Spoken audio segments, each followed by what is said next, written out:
The industry perspective is a space for those in the industry to speak freely about their experiences without fear of retaliation or a negative review. The views and opinions shared here are solely that of the individual and do not reflect the establishments in which they work.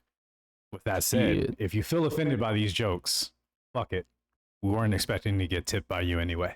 Sir, you have an STI that I don't even know exists yet. Right, let's do this. Done with y'all. Boom. Salute. Salud. That's good. Smooth. Good and smooth. Yeah. Welcome back, everyone, to another episode of the podcast. We pull back the curtain, give you some insight what goes on in the scenes of your favorite bar and restaurant. Let's call that the industry perspective. I don't even stumble that time anymore. I hope that the whoosh came through on the microphone. I think so. Because it was a real whoosh. What's up, motherfuckers? Huzzah! Bitches. Please, just let that be it from now on. Yeah, it's like the low-key bitches. Yeah. But Nando, what was the? You had an amazing line for me at the beginning of the show last time. I forgot. I forgot. I didn't. I'm sorry. I didn't do my homework. You failed me, Obi-Wan. Cowabunga? Cowabunga works. Hell yeah. Cowabunga. Okay. All right. I like it. It's totally tubular. Yeah. Shelltastic. Did any of you see the last? No. Mutant I haven't Ninja seen the Turtles? one. I haven't seen it yet. started it. I still need to finish it. It was good what I had seen. It was just late at night, and I just didn't go back to it yet. But it looks. I enjoyed it. I liked it a lot. Yeah. I enjoyed it. You can tell who wrote it, like the type of people who wrote it. Yes, people that Seth Rogen and he grew up as a fan of the Turtles. I Absolutely. love that. When fans get a chance to make shit, dude, like Dave Filoni and Star Wars and Jon Favreau. Dude, it's like, man, always look what lit. happens when you let the fans who love this shit work on it. And they're also good But storytellers. make sure They're they're also good talented. Yeah, and they're also talented. Not all the fans need to be writing this shit. It turns out Luke Skywalker is actually Anakin from the. Then you get some dumbass shit like that. There's a twist. No one asked for it. Nobody wants those twists. Hell no. But speaking of talented, we have Seth joining us again. Thank you for coming back, man. Welcome. And his McHandsome face. Yes, Mr. McHandsome face. Or is it McHandsome sauce? I mean, It's awesome only sauce. if you're nasty. Oh, You walk right into that. only if you're nasty. All right. There you have it, ladies and gentlemen. So no shots today. No shades today. Nah. No. He I put on always prepared for you. I put on a hat. But he always brings the shit. shade. Oh shit! I do always bring the I wasn't shade. gonna make you be alone. Shade Oh option. shit! wow. Do I have to go get him now? Shade Look at option. White Blade over here.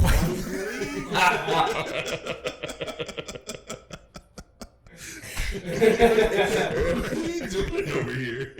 Just lay some vampires. You know what I mean? Some vampire? Vampires. White Blade. That'd just be Deadpool at that point. Yeah. Yeah. It is Wade. It is. It is Wade. It is Wade. Oh! Sorry. I was trying not to say it, but thank you. Yeah. I fucking teased it Go up. ahead and Appreciate you. Okay. Appreciate that teamwork, man. Yeah. So, oops. Also, I just wanted to ask because I was thinking about it while you two were talking. Yeah. If there was a project that you could work on, what would it be? So you being the fan, because I just, our real fans should know, you were just on a few weeks ago, and we were talking about The Lizard, which was a passion project for you to be a part of and wrote and everything. So, and starred and produced it. Yeah. There's a lot of stuff that I would like to work on from like an artistic standpoint. Like directors I'd like to work with. Is his mic still muted? What was that? I'm not hearing you. Oh, yeah. Wow. Oh, man. Is it blinking? Blinking? Now we're good. Yeah. Yeah, Okay. there we go. If it's blinking, then it's muted. Yeah, no. He's good now. I clicked it once and it was still blinking. Okay. But I clicked it again and we're good. Okay. Yeah, as a fan. Let's what not I'd like start to that work again. on Oh, is- shit. Okay, go ahead. It would have to be Star Wars. Ooh, yeah. Yeah, because to make the decision, like after having another career for a while, Come in, son. Yeah. we're gonna make the decision Yeah. to turn to the arts and acting in my late 20s. Harrison Ford, like his big break being Star Wars, I always looked up to that. I grew up on Star Wars. I don't love a lot of the new stuff they're doing, but then Rogue One, what was the Mandalorian, Andor. Yeah. I liked Andor. I can see you on Andor. I can see some you on of the Andor grittier stuff I feel like I could fit in for. Absolutely. Sorry, I'm going to try not to nerd out too much, but Andor I thought was so good because it felt like the first Star Wars piece of material that they weren't trying to sell toys. Like there was nothing for kids. This is like a real story that's happening in the universe. There's not any lightsabers. There's no Jedi mythology. There's just a story about humans in another galaxy. Non-superpowered people, basically. And just real struggles. It was a real gritty, good story.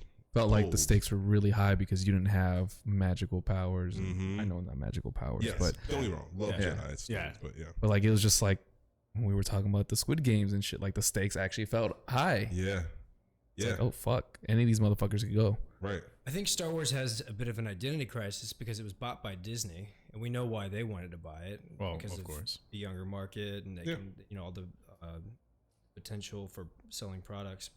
But then a lot of the people who are diehard Star Wars fans are our age plus, 30s, 40s, 50s. So those are the people that are going to like the grittier stuff, the realistic stuff, the stuff that's true to the tone of the original series. And then you have these executives that are like, well, what are the 4-year-olds going to want to buy a toy of? Sure. I mean, that even was George Lucas. I mean, that's what the Ewoks were in like the third one. And then like a lot of the stuff in like the prequels that I grew up on, I feel like most of us grew up on, there was a lot of like toys and stuff like that. So we expected. I got that. Are we being robbed? Fuck. Are we being robbed on camera? Like that's fucking. I was like, I don't know if we were respecting someone else, but. So Star Wars. 4-man looks stunned. That's what? Are we gonna die on camera? That's weird, man. That's not how it plays. Be a way to go.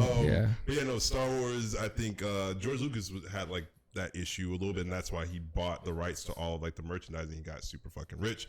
But I think with Jon Favreau and Dave Filoni, which we were just talking about, I feel like them being fans of the show and knowing how to like give fan service in a way that's not just patronizing us. I think that worked out throughout the Clone Wars and with Mandalorian, and then they kind of saw with Rogue One where it could go a little bit more gritty and a little bit off the fucking Skywalker series. Like, okay, we're good on all that. So yes, I think the Disney thing kind of was badish for a minute, but then I think they kind of starting to find their way. They're doing a good job now. Yeah, it's just a super mega altruistic nerds that are like pissed Why off. so many big words? Because they're so fucking stupid and they're annoying as fuck and just need to shut the fuck up already.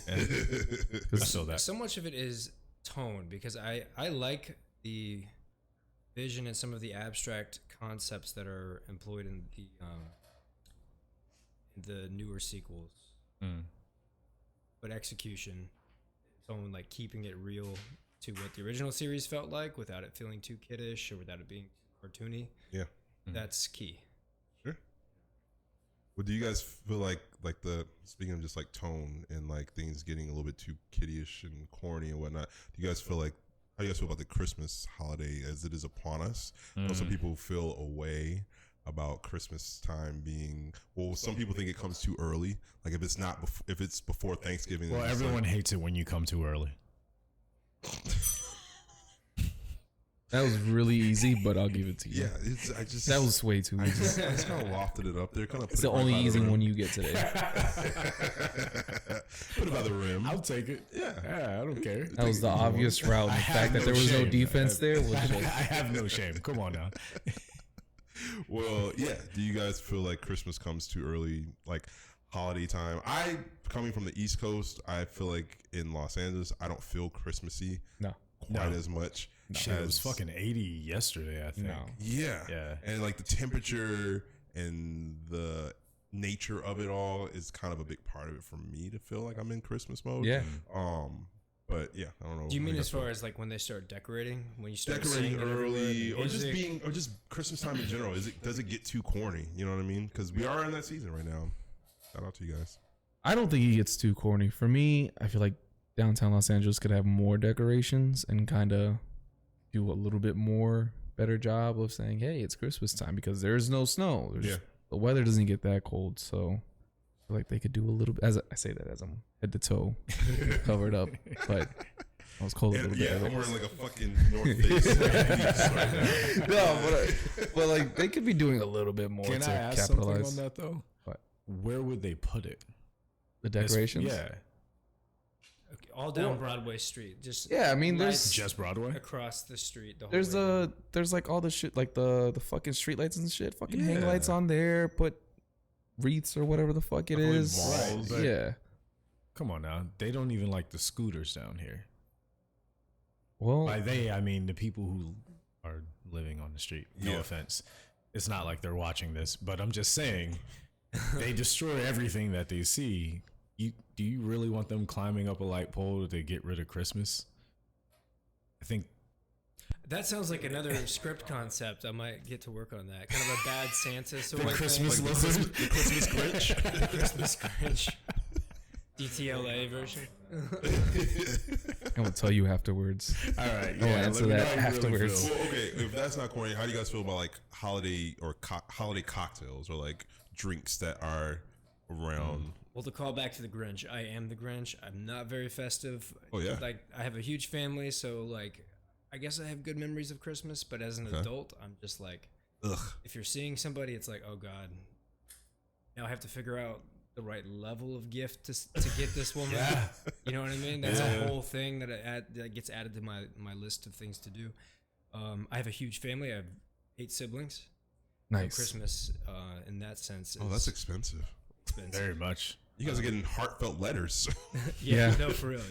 Yeah. cards. We've moved to do the drawing where you get one person and Secret everybody. Santa? yeah. Something like that. Man, Secret Santa? Yeah. imagine being in a family that big, but also that successful, What do you mean? to where everyone can be trusted to get everyone a gift. Oh, Yeah. Because No, I'm just saying, not me me. growing up, somebody ain't getting a gift, man. I'm sorry. Depending I on will, what I will name say you this get. though. I was invited here. Not to sound That's why I'm like here. sweet or sentimental, because God forbid. But the time that I've tried to buy everybody gifts before, and I've done the elf thing that we do, where I buy everyone or the one person the one thing. yeah. But one year I wrote everybody a handwritten card and did a little doodle because I draw a little bit, and I still get mentions about the handwritten notes where I wrote something nice to each person. They're still like, "Oh yeah, that one year I still have that card on my shelf." And it's like the That's dope. gimmicky thing that I bought someone for $45 the one year. They Yeah. they broke. Oh, you yeah. know? Yeah. You use it and it's like, oh, okay, cool, another one. Yeah, That's pretty yeah. cool. Yeah, That I like actually that. reminded me of something. So, back in Phoenix, there was one Christmas I was bartending, and I was bar lead at the time, and so I bought all of the bartenders their own bar keys, but with a name on it, not just their name, but a name that applied to, it was their nickname or something that they did. Yeah. And I was at a wedding a couple months ago back in Phoenix, and I ran into 2 of those bartenders because the third bartender was the reason I was there. It was their wedding. They got married to someone that they met at that bar. Shit. And the other 2 former bartenders, because they've since moved on, they were saying, "Oh, we still have your bar keys. Oh, that's And awesome. we, even though we're not in the industry anymore, we still have your bar keys, and we still yeah. like this and that." That felt really cool because Yeah, that's awesome. I bought that for them. It probably cost me $10-20. I don't fucking remember, but I just thought it'd be cool for everyone to have a bar key that had a little thing on it. Yeah. And it was just really nice to hear, like, a few That's years pretty later dope. that they still have them. Those are some responsible bartenders, because if we did that where we work, the next shift, Gone. you'd see that John had Jesse's and Dog, we Rob would lose have mine our and- bar key. Yeah. We lose our bar key like 3 times a week. Wow. No. But you're here's the talking about thing. the actual key to the Oh, okay. to the, yeah. to the liquor. Our actual key to the liquor Capitalized. cage, Yeah, it gets missing at least 3 times a week. and that's mostly due to who? Okay, so sometimes I might take it home by accident. Wow. It ends up in my apron. The joke has become, if it's missing, ask Rob. No, exactly, legitimately, if the bar key is missing for more than a day, I get 5 texts from people. It's like, hey, have you seen the bar key? And it's always innocent like that. Like, hey, have you seen the bar key? Motherfucker, I haven't been at work for 2 days. But yes, it is in my apron. I will bring it back immediately. They should just stop saying, "Hey, have you seen the bar key? Just can you drop it off?" Can you bring that shit back? But I have been better about it. I have been better about it in the last like month or two. and You that's moved it from your apron to your pants. My thing now is when I go to restock, I basically just don't ever put it in my pocket. Like I just keep it in my hand at all times so that I have to. And that might be because they attached it to a toy car that is about a foot long, so that it wouldn't get taken so home you anymore. can't take it home. They had anymore. to rob-proof it. Yeah, they had to rob-proof it, and The somehow other still take it day, I home. went back to I couldn't find the other key, so I grabbed the one on the ridiculous car that you have to walk through the restaurant holding a toy car. And I go to the back, and I found the other key. It was still in the lock in the cabinet, of course. That is not me. I So did not do then that. I had to grab enough bottles to come back, so I wedged the car into my pocket with the other key and walked back with 4 or 5 bottles, and then was about to go clock out, and I realized I had the car and the other key, and I was like, "See, It's it easy. still happened." It's easy to still happen. Yeah, Wow. yeah. That's how it happens. It's been a long time since I worked at a place that had a bar key that they left to the bar. Oh yeah. Last few places I've worked, well, the place I work at now, we have a bar key, but we don't really need it. I'll put it that way. Not that we don't need it, but I'm saying during the shift, the way that we do it, everyone knows where to go and how to get what they need. Gotcha. But as far as working at a place where the bar had the key, it's been years. Because they don't trust us with that kind of shit. They really don't. They should. And there was the last place we worked at, I remember there would be bottles inside of the liquor room that were opened, and clearly something had been taken out of it. Shit! Y'all didn't have cameras? But we didn't have the keys. Oh. So they couldn't look at us. It was it had to be the managers taking shit. Yeah. Yeah, I think our thing was like back of house taking a lot of Red Bulls out of like our liquor cage and stuff like that. Red Bulls are gonna No go Red missing. Bull is safe. No Red Bull is No safe. Red Bull is safe. That should just be written off whenever they order something. Dude, like they that. do We're gonna not lose wanna this write that many. shit off. They like are like on our ass every inventory about like, why are we down 5 Red Bulls? Why do you know why. think? You I know got why. pulled Because you aside. scheduled 5 people to Clopen. Yeah. What do you mean? Yeah. To Clopen on a brunch Sunday. I just feel That's like why coffee you got and 5 Red Bull missing. should just be like marked off. Absolutely. It's because just it helps gonna happen. employees perform. Absolutely. Right. Yeah. As does alcohol. I mean, maybe they should have a little bit of the budget in for that too. Everything Some within places reason. do. Within Yeah. reason. Everything reason. within reason. No, but yeah. How many holiday cocktails have we seen that have Red Bull on it? Like Red Bull on the menu? 0. Huh? They might have Red Bull Red, which is actually pretty fucking tasty if you guys have ever had it. It's like watermelon flavored Red Bull. But I can't think of a maybe no one's had Why it. did you look at me and laugh? Because you went like this. Yeah, You're you was like, no. mm, You just uh, made I it was very like, clear no. that you were against it. I said I know. I've never tried it. It just felt personal. It felt very personal. I felt attacked. But moving on, I can't think of any I just don't like Red Bull. energy flavored holiday cocktails. I did find one recently called a cable car. Car. It's kind of like it's basically a sidecar, but with like a spice rum instead of Hennessy, and it's actually pretty good. Oh, you also put like a cinnamon sugar rim around it. It Ooh. tastes festive. It's pretty good. Sounds nice. Yeah. Yeah, I made it last week for someone. They were trying to get a sidecar. I was like, "Hey, I want to try something on you." And they're like, "Whoa, that's a little aggressive." I was like, We just met. Yeah, Yeah. But yeah, they actually liked it. It's pretty good. That's what's up. And then our restaurant now has eggnog. Redacted.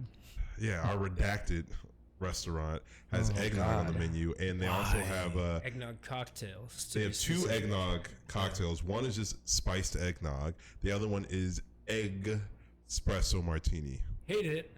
Hate it. You heard right. Yeah. Now put that shit in your But pocket, on that bro. note, whenever someone asks That's for literally what it's called. This For establishment. that one, you have to like spit up alcohol because like it's just like regurgitate the shot. I like for that. one thing about this cocktail. What do you like about it? Is that every time someone pronounces an espresso martini to me as an espresso martini, they're getting an espresso martini. They're getting an I espresso. track that. Yeah. Bartenders, Yeah. I track that. Yeah. Because I some was people pronounce espresso Espresso. like, Yeah. if it's expedited, like if it's faster Yeah. than another coffee, the Yeah. express Well, it version. makes you go faster. So when they ask for an espresso martini, I'm gonna mishear and pour the espresso martini because it's technically closer than an espresso It martini. is. It is. But I hate it because it's six touches. This cocktail. Yeah, but before that, I gotta say that's what brings us to the whiteboard because I had someone ask me for an espresso martini, No way. and then her friend immediately said, "Can you make a whiskey martini?" And I looked at her and I said, "The best I could do is a whiskey sour." She's Or- like, "Oh yeah, that's what I Right. meant." Yeah, I was thinking like Manhattan. You mean a I found this happening No, more no, recently. that's not. With They this, weren't. They were going for They that. weren't Manhattan drinkers. I'll put Okay. it that way. yeah. I They find look this like they just came from the redacted restaurant. Mm. Manhattan is a city, and that's it. I'm telling you right now. So I knew it wasn't Manhattan, Yeah. so that's why I immediately said, "Do you mean whiskey sour?" This is happening to me more often too. People will say, "I want a tequila martini," and I'll be like, "Do you want olives with that?" And they'll be like, "No." And I'm like, "Do you mean you want a lemon drop?" And they're like, "What is that?" I'm like, "It's like It's the in a thing you martini want. glass, but it's sweet." Yeah. And they're like, "Yeah, with tequila." And I'll be like, "Sure, I can do that for you." But they're referring to anything in a martini glass As a or As a in coupe, martini. Yeah. whatever you call it, as a Yeah. martini. So I'm not gonna lie though, I I hate did it. walk in one time and I was already a little lit. I'm gonna preface this story with that. On the job? No, I was off. I wasn't even. This is Oh, he's this off. is not at redacted. Redacted. I walked into a random restaurant one time and decided to ask the bartender for a dirty martini with mezcal. And I'm not gonna lie, I was like, "Look, you're gonna judge me for this. I want a dirty martini mezcal." It was delicious. I loved it. I looked classy drinking it, but I was just a dirty scumbag drinking mezcal with olive juice, and I would do it again. I would never have thought of that. Where did you get They that? go well together, because Do like, they? like the savory and the Sounds mezcal. toxic to me. I I want them to break up. Beautiful. I don't want that relationship to toxic, last. you I'm gonna know, tell you right call. now. I'm gonna be that friend texting her like, "Yo, you should leave him. you could do better. You can do better." You could do Paloma. I'm not saying it makes it onto a cocktail list anywhere. I'm just saying that my weird ass Makes it on your cocktail list. enjoyed it, yeah. I worked at a place where this time last year actually, where we would revamp the whole entire bar and Yeah. completely Oh, yeah. deck it out and Christmas lights and everything. And Oh yeah. so I feel like I'm gonna backtrack a little bit. So maybe doing a little too much, but not doing enough, and also just not bring that Christmas spirit too. When you fair. do too much, then you're kind of like, fuck, I don't want to. I fucking hate Christmas now. Cause now I'm out here, I gotta build 6 different fucking trees to put them all around the fucking bar. Now I gotta climb up here and watch this so I can put these lights up here and then tape this up there and this and that. And now we gotta do prep for the fucking drinks. Oh my god, the prep, bro. Jesus Christ, I fucking hate eggnog so much. Cause I was building these giant ass Cambros of eggnog and this cider, and oh my god, it's okay to have like 3 tops. Maybe depends on how much work goes into them. Yeah. 3-4 tops of like holiday drinks, as long as they're super easy to do and you're gonna prep, there's a person's job it is to prep that. Yeah. But when you revamp the whole menu, it's a lot of work For like 1 month.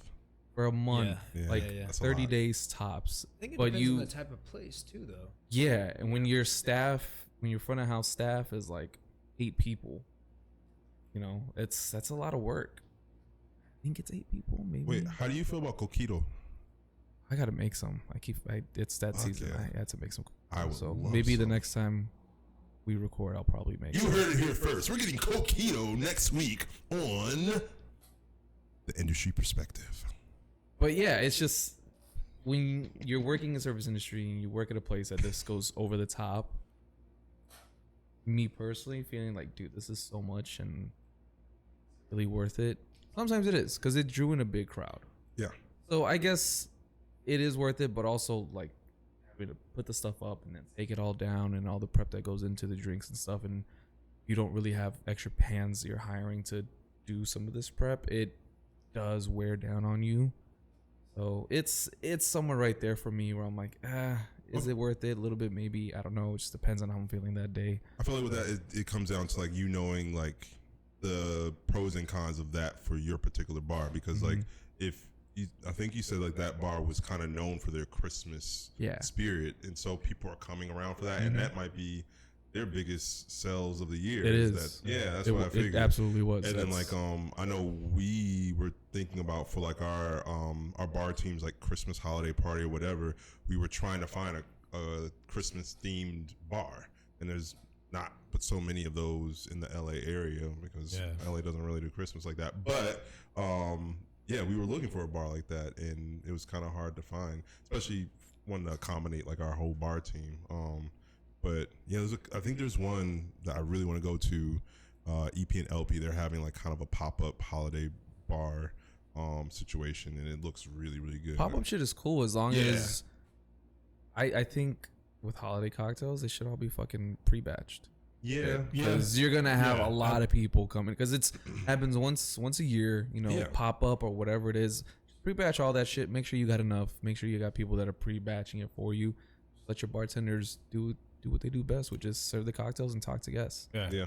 And I add to that, you can and should pre-batch them, because whatever's left over at the end of the season, give it to your team. Yep. You got bottles left over, you got drinks left over.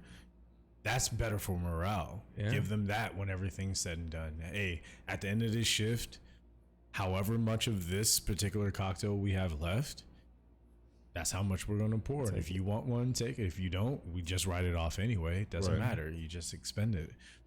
Those are the types of things that keep your team engaged and make it, I wouldn't say easier, but make it a little bit more worthwhile, where they're doing all this work and say that the guest turnout isn't quite there. So then you feel like it's not worth it. Mm-hmm.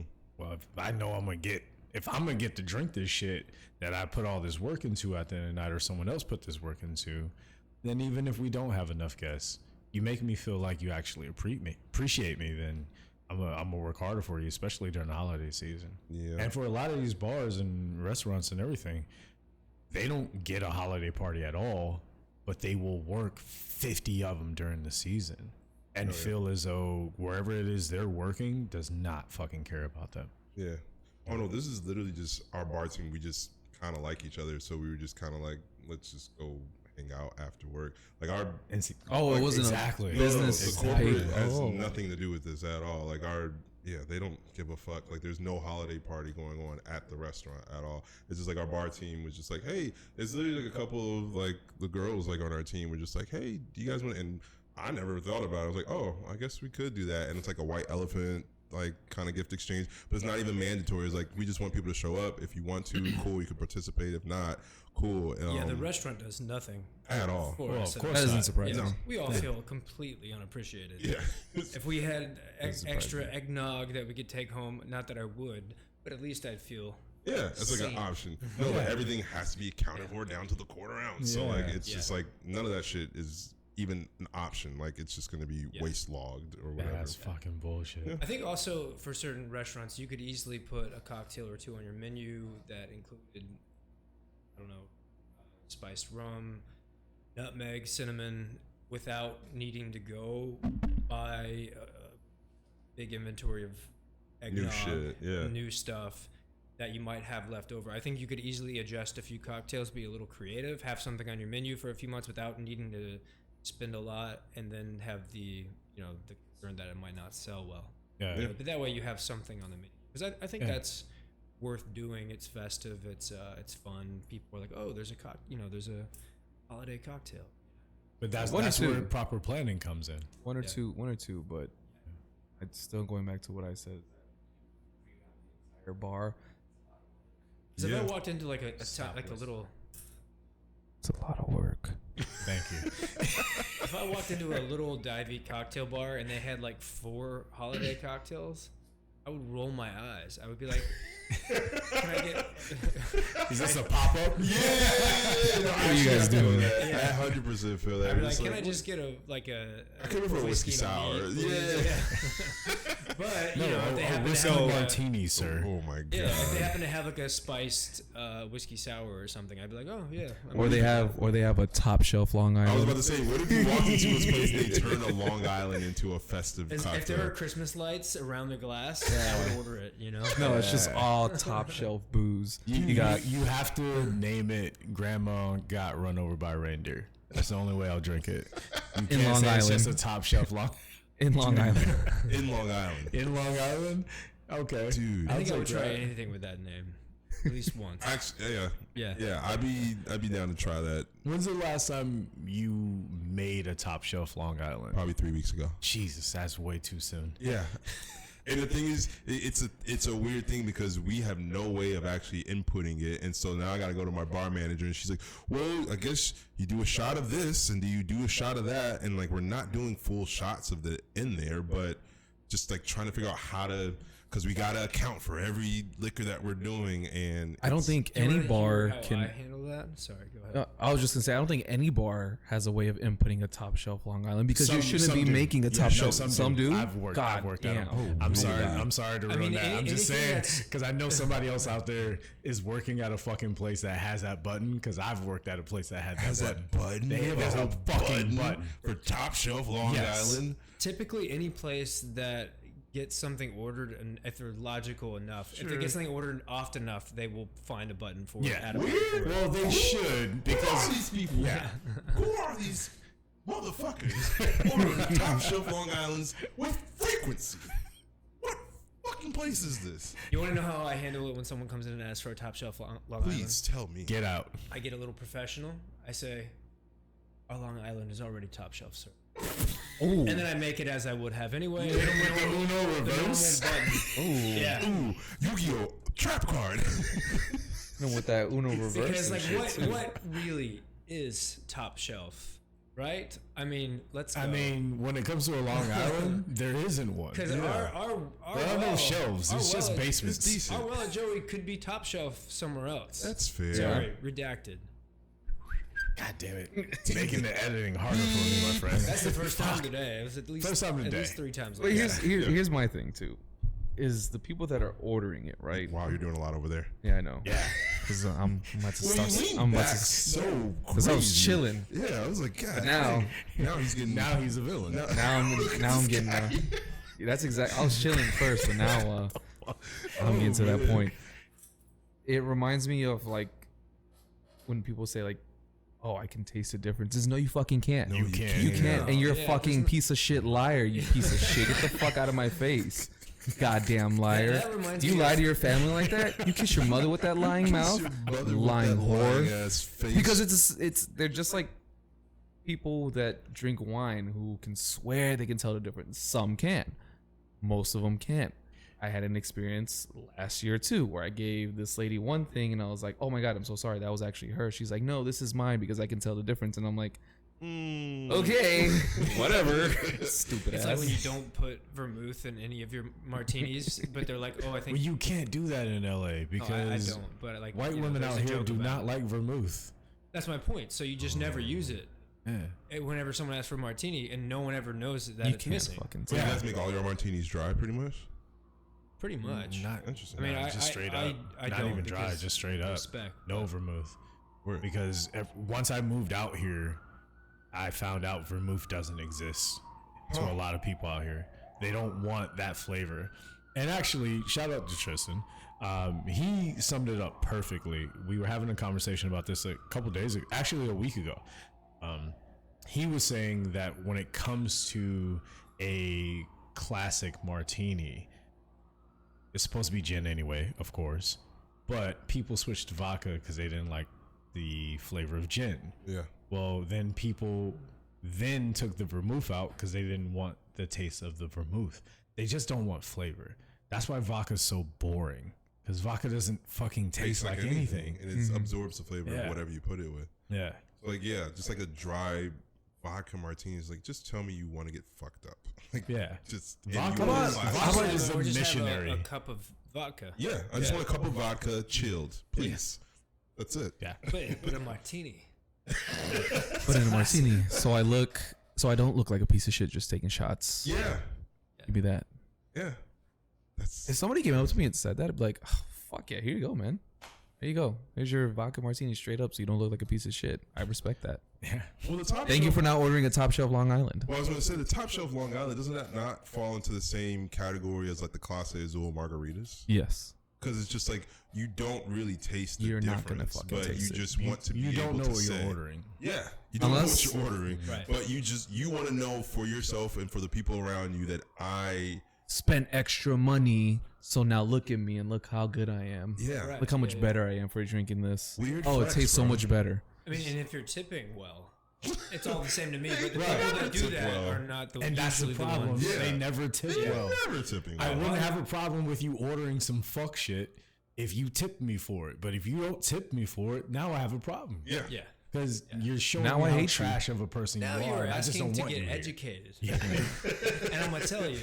So one of my biggest pet peeves with margaritas is when someone tells me I can't taste the tequila. And my whole thing with margaritas is that they're literally made To be with an acidic citrus so that you don't taste alcohol. Yeah. It's the same So- thing with lemon drops. And I if get it's that a all the time. double, you're still not gonna taste it really. No, Yeah, 'Cause it's- really. Yeah. It goes with Little- 90% of cocktails you're not supposed to. it's Yeah. supposed You're to. not supposed they're to. constructed It's- to be balanced. It's such a tired phrase, and I'm so sick of hearing it. But as long as we're all bartending, we're never gonna stop hearing it. And Yeah. it's never gonna stop. And no matter what we do with this show, people are always gonna say it. So it's just like, yeah.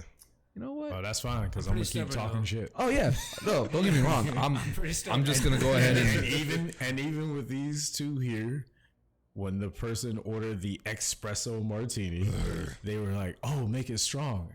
It's a fucking martini. There's fuck only do you so mean? much I can do. I'm sorry. There's only so much I can Yeah. do. I can only give it to you one way. Would you like two at once, sir? Yeah, because like if I break the specs to make it stronger, I'm not making that cocktail anymore. I'm making some fuck shit. Yeah, but anytime a cocktail is a martini, Yeah, there is no making it stronger. I'm It's- sorry. I have a Design. solution. If you really want to feel the impact of the alcohol, I could just throw it in your fucking face. Yeah, I feel that. Then you'll impact, taste it and all feel it. that. Get in your eyes, that'll Swish hit you around a little stronger. bit Yeah. And just Yeah. spew There you it. go. Soak it up into your fucking pores, you Yeah. dumb fuck. Now, do you feel the alcohol? Is it hitting you now? man. What about a Christmas Asshole. cocktail that is made to just be showered over the guest? Oh, mistletoe. Mistletoe, we would call it. Yes. Wait, what? It's a Christmas cocktail called mistletoe that Uh-huh. you hold over them. You just hold over it and You then just pour it on them. Pour it on them. Oh, so you just Yeah. It's a top shelf Long Island. Boom, but pour it on them directly. Pour it over their head. Yeah. Yeah. wait. Are you pouring drinks Is on it top like of the elf on customers? the shelf? Ooh. Is that a cocktail? The Jersey elf on the shelf. There you go. Yes, the Yeah. Jersey Shore elf on the shelf. Yeah. Wait, The I'm Jersey lost. Are shelf. you? Is the customer opening their mouth, or are you just pouring it on top Or of their just pour it head? on the Their top head. of them. Oh, Yeah, it's just full okay. But it's Disrespect. over them, so it's a mistletoe. Oh. I get it now. All That's right. funny. That's funny as shit. Okay. Yeah. Well, I don't know the last time I made a top shelf Long Island, and I don't want to know. It's well, you had a button for it at some point, so No, that's that's what I mean. It was that's so long ago. nuts. I don't remember where I worked or when that was, What I want to know but I is know it existed. what were the top shelf liquors in the All top shelf? it was at that bar was Kettle, Bacardi. It's these are our wells. Yep, Yeah, exactly, pretty much, yeah. exactly. Yeah. Sapphire, I want to say, Ugh. and then I don't remember the tequila. So It was I a get while it if ago. you're at a dive I think bar the and tequila they're might gonna have been pull out, Cuervo like, actually. a Over bottle the top that's like shelf. plastic or something. Not Yeah. not plastic. But Yeah, like if yeah, you're yeah. at a dive bar and they're making Pop like off. with trash, well, Yeah. and people have gone out and had multiple Long Islands, woken up really hungover, and they're like, I got to do the.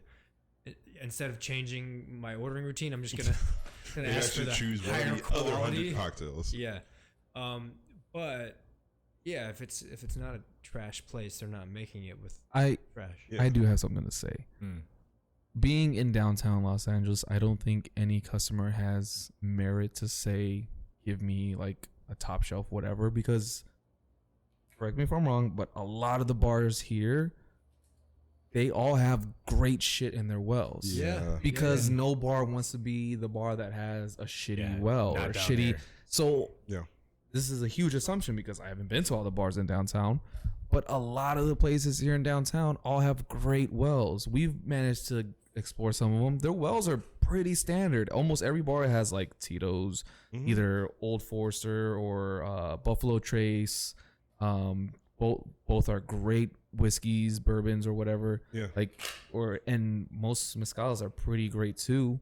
So almost every well in downtown Los Angeles is great shit. So just have it that way. Stop paying extra to impress your fucking friends. Or ask what the wells are. A lot of times if I'm Oh my God. Yeah. You know what? I wish somebody would ask well, that. I mean maybe for God. Long Island where there are 5, but like if I just want a quick shot.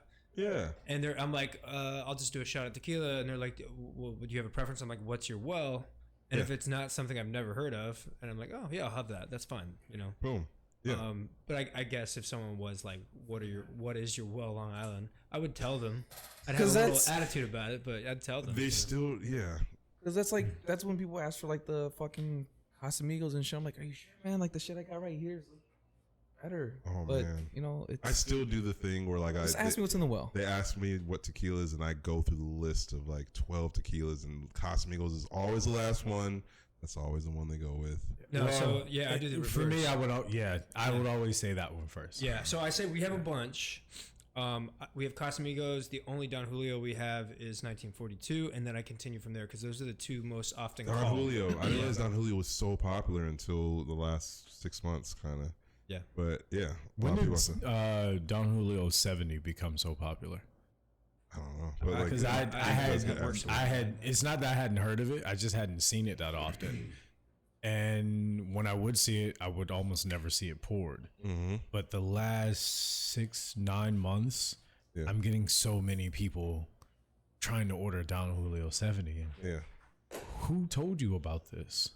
It's become a very popular thing. Yeah. Yeah. I can't taste the difference between it and Don Julio.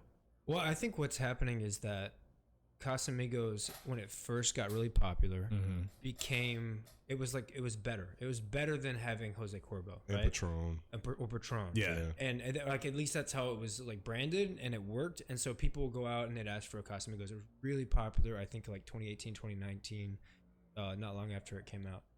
And then it started to get a little bit of stigma because it was so popular, as things tend to go. So then people wanted to order the next best thing to be, because you know how people are, they want to Be on the cutting edge. To be on the cutting edge, they want to look like they spend a little more than everyone else. So Casamigos became so popular that some people were like, oh, well, I think Don Julio became the call for that, for like the crowd that goes out and drinks a lot of Casamigos, like the kind of like Bud Light drinkers, right? Like that's the beer. So then they're like, oh, I'm going to step it up from Bud Light. I don't know what's next from Bud Light. Heineken, right? Yeah. So like honestly, I feel that. Yeah, right. That was a good call. Yeah. When I think of the way that other people on this side of the bar think, it sounds like their frame of thought. Yeah. Right. Like I don't have any information on this thing. No, this is I all just think it's speculation. better because I've only seen these people drink it, or I just discovered it because I saw a new commercial. $1 or $2 more. Yeah. So I think that's why Don Julio became more popular more recently. Somehow it got in people's minds. It became the step up from Casamigo. And I honestly, outside of 1942, I have not really seen many bars that just had Mad Don Julio until fairly recently. I've worked a few, but never where they have a lot of it, unless they're the type of establishment similar to Redacted, where they have multiple locations. Yeah. And then they'll have a Don Julio because they have like a relationship with them. It's a more corporate thing. But when you step outside of chains and corporations or whatever, Don Julio is not something you see that often. Yeah. Yeah, I'll tell you guys about the time. I don't remember. I might have said it on the podcast before, but when I was going through my list of tequilas, and I said something to the effect of, "We don't have Don Julio, but we have a bunch of other tequilas that you may not have heard of in rap songs." Anyway, so these are the and I just started a list, and they were so offended. They're like, "Oh, wait, are you saying I look like a rapper?" And I was like, "Sir, it's 7 p.m. and you have shades on, and you're wearing very colorful clothing, and yeah, you look kind of like a rapper." And you were just talking about how you're coming from Atlanta and all this type of stuff, and you have dreads. Did not have dreads. Oh, but only because he was like older, a little bit slightly older, but like an E40 older. Like he's just like kind of like he looked like he was in that world a little bit in the industry maybe. And yeah, he just it was him and it's like two girls and like they were just like, should I be offended right now? I was like, bro, no, yes, you just order should. your tequila. I'm just telling you, we got a bunch of tequilas that you're gonna look at me confused about because you probably haven't heard them, but we have them and they are probably better than Casamigos and Don Julio. Now that is something I would never say. I don't think you can get away with it. Yeah, I don't think so. You can't. I mean, yeah. But No. the route I typically take is I'll try to, if they don't want Casamigos, is I'll try to pitch it a little bit in a fancy way because people tend to, if something sounds fancy, they like gravitate towards it because again, people want to look like they can spend.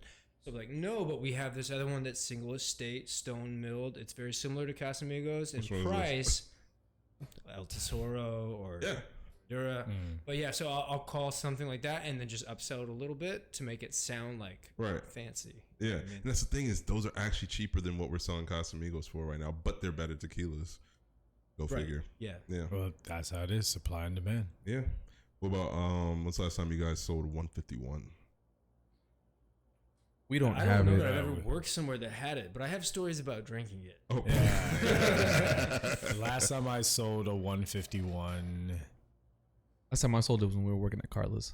yeah. I actually don't know if I've worked at a bar that had 151. I have. I've worked at a few. The last time I sold 151, I want to say it was about 2018. Yeah. Damn. 2018 was the last time I sold one because it was just that one bottle that just happened to be there. Oh, it's like a bottle just like stays there. Like It was just really, there and no one knew what it was. Right. And because where I was working at the time was like up north. It was Pacific Northwest. Got you. So they weren't on 151 like that. They don't like craft So it was cocktails. just there. It was just a Gotcha. bottle that just sat there, and plus that establishment didn't sell stuff like that. Right. So yeah, that was the last time I sold one. Yeah, but as far as stories of 151, Oh yeah, let's go there for sure. the last time I had 151 was actually kind of tame. I was in Boracay, sitting on the beach, and I was sitting there drinking it, waiting for my food to come out, and I forgot how hard that shit hits you. By the time my food came out, I was like, man, you better box that. I'm not eating that here. I gotta go. I got enough in me to finish this shot, and I gotta get out of here. I'm not good. This is like 11 o'clock at night. I was like, yeah, I'm gonna have to get on that shuttle bus. I'm fucking done, man. I actually do have a service industry story. I wasn't selling it. Okay. Oh, So a brief history of my service industry experience. It's not my resume, but Origin story. origin story. I started off in college bars. I worked security, then moved my way up to head of security for that little college bar, and then moved the bar back. And then I changed schools and ended up as a bartender. I took the bartending class. It actually got me a bartending job at a restaurant. Nice. It's like a fine dining beach restaurant in Florida. And then wasn't making enough there, so I got a bar back job at like a high volume college bar close to where I was going to school there. And the bartenders that worked there were all like tatted up, mohawks. Like it was a high volume spot. They were not college kids though. They were like dudes who did this. The dudes that wouldn't leave the college They were like area. us now, pretty much. Nice. You know. Yeah, pretty much. Yeah, Yeah, the they dudes just- that hadn't left the college. It was a bigger city, Yeah. but. Bunch of Van Wilders. But the people that got into that spot, I got really lucky to get in because it was really high volume and it was good money. Yeah. And so they were like, "Yeah, just so you know, your first shift you have initiation." And I was like, "Okay, whatever, man. You know, I can take a little initiation." Right there. Yes. Yeah. Go ahead. just playing with our chords. Well, at the end of the shift, after like taking out the bar mats and hosing them down, not muted. They lit. Is everybody okay, mic wise? I don't know what's going on. I think we're good. How sound? This is the end of the story. I promise. No, I like the story. Let's go. No, I'm listening. It's just because my mic was flickering, and I'm like, oh fuck, I gotta fix that. And then he was like doing this, and I'm like, well, that's what was wrong with it. doing this. Go ahead. So this is a college bar. They did nickel beers. It's that type of place. Nickel beers. Nickel beers, 50-cent shit. pitchers. So it was Bud Select because they got a deal on the keg. We would go through like 20 kegs. I'm literally bringing out kegs every half hour on a wheelbarrow. Not a wheelbarrow, on a dolly. Yeah. And then bringing them up several steps of stairs to the bar. Nope. And then like I had to like sometimes I just pick them up and carry them, and then so I'm bar backing. It's my first night. I'm slammed. At the end of the night, they put 151 in a snifter, and they're like stand on the bar. Oh. And they light it on fire. They're like, you gotta. So I had to pull down my pants, stuck it to my ass. Like, granted, they just given me my tip out, which was like $400. My first like cash for bar back. Yeah. Jesus Christ. And they're like, no, shake your ass. So I shake my ass with this, like, it suctions to my ass, the snifter of 151, that the fire goes out, but it, like, because of the flame, the fire went out and then the real heat came? Yeah. Wait.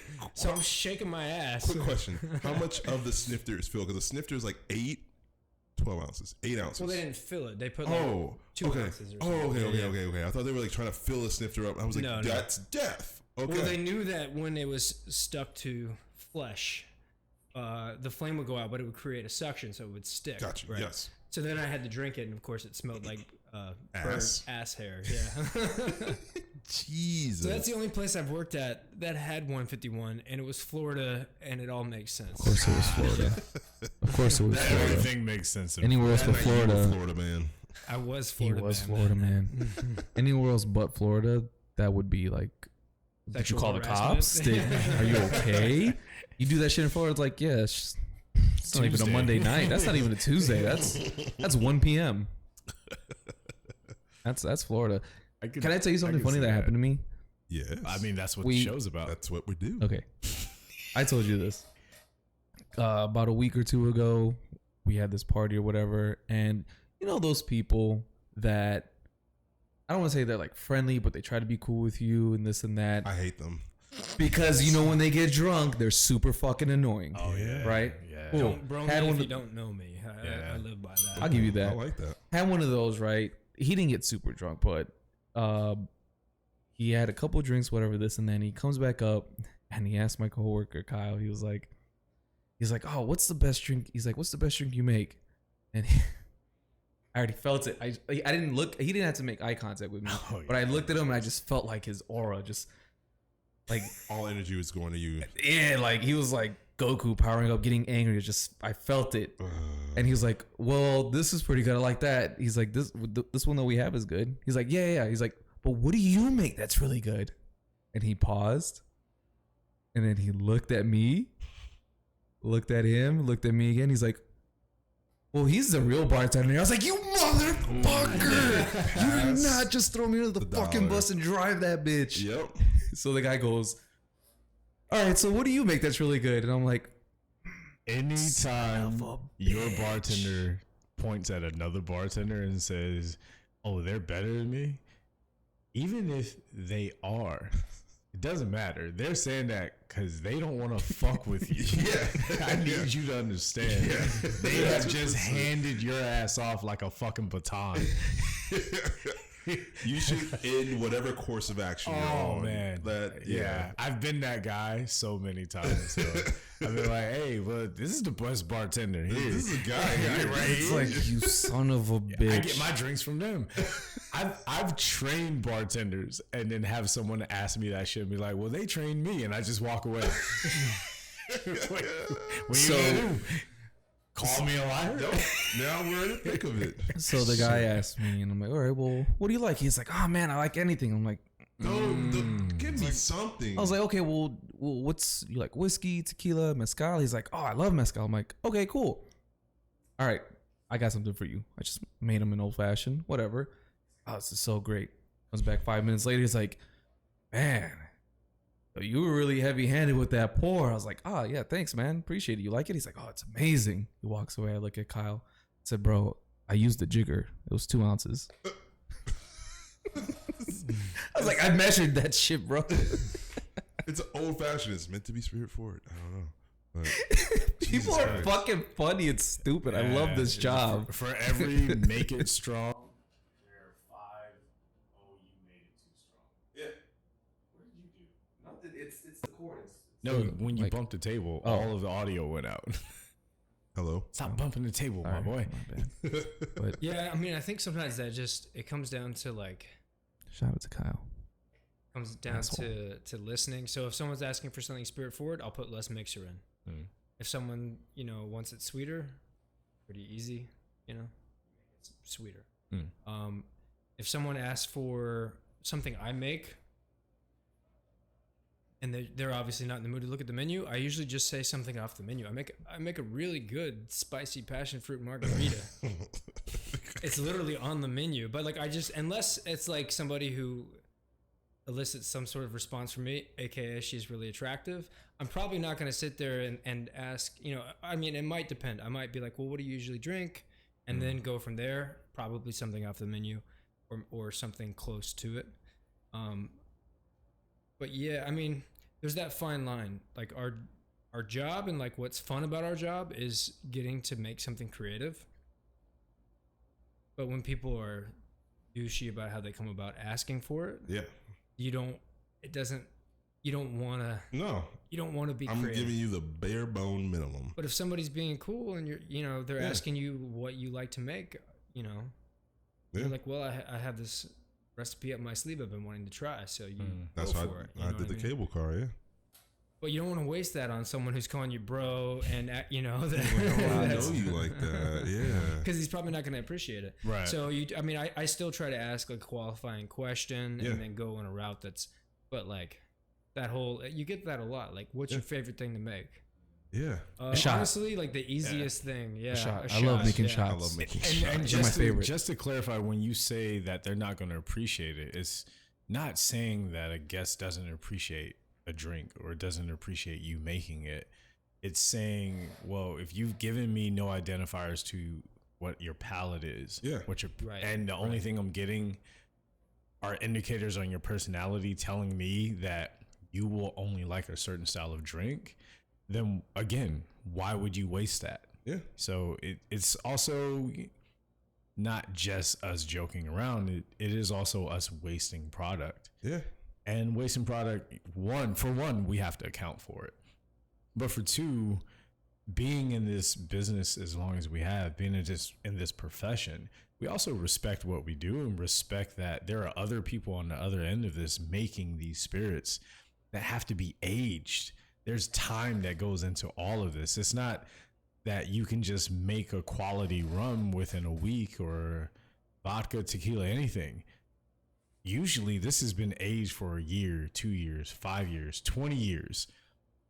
And then you want us to just waste it away because you're being indecisive, or you thought you could come to the bar and say, well, just give me whatever because I drink whatever. And then we put it in front of you, which is a good cocktail that we've tasted, we've tested. Other people already said that they like it, and we give it to you where you've given us no real information.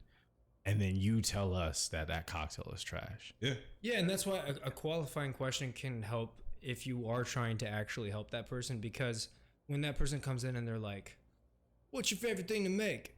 I have a cocktail I really like. I say water.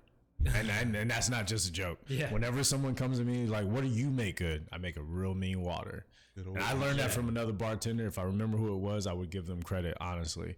But I learned that from them. When you say that, it can diffuse it one of two ways. It can make it where they are now being like, okay, now I might be being the asshole. Maybe I should just give them some more information. Or they understand that, hey, I hear this question all the time. So now I'm making fun of you for asking me this generic ass question that you think makes you unique. Yeah. I apologize for interrupting you on that, but I was just remembering that. That's or they're just like, what the fuck? I don't want water. Like, make me a cocktail, monkey. It's like, Well, if they call me a monkey, there's gonna be a problem. That's the difference. That would be different. I was picturing the situation toward me. I saw it playing out, and I was like, I wonder how this will go.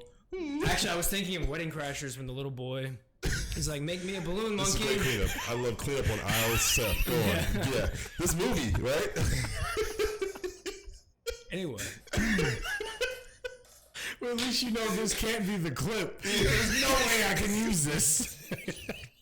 But it's hilarious, because I heard it and I was like, oh, I wonder how this is gonna go. This man went full freezer. What were you To be going to fair, say? I said me, but anyway. No, I was saying it was too easy. I couldn't just let it go. Yeah, fair enough. As I said it, as it came out of my mouth, I was like, we'll see where this goes. Because this could probably come back to bite me in the ass, and it did.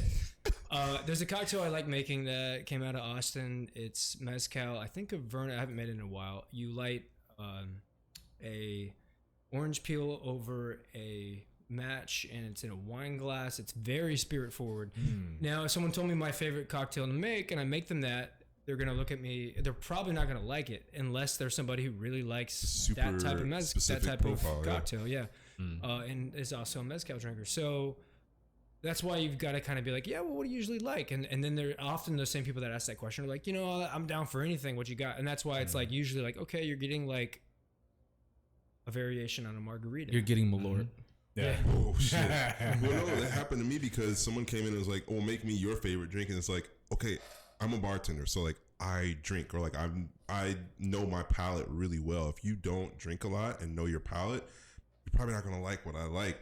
And so I got pissed off because I was like, oh, I'm really drinking mezcal old fashions right now, and so I went through all the effort of going to get our agave, which we don't keep on the well. I made someone actually go get me a grapefruit because it goes best with like a grapefruit pill. And I did all of that and like did the whole fashion, how I like twisted it around like the skewer and all of that. And I presented it to him. He took a sip. It's like, oh, I don't like this.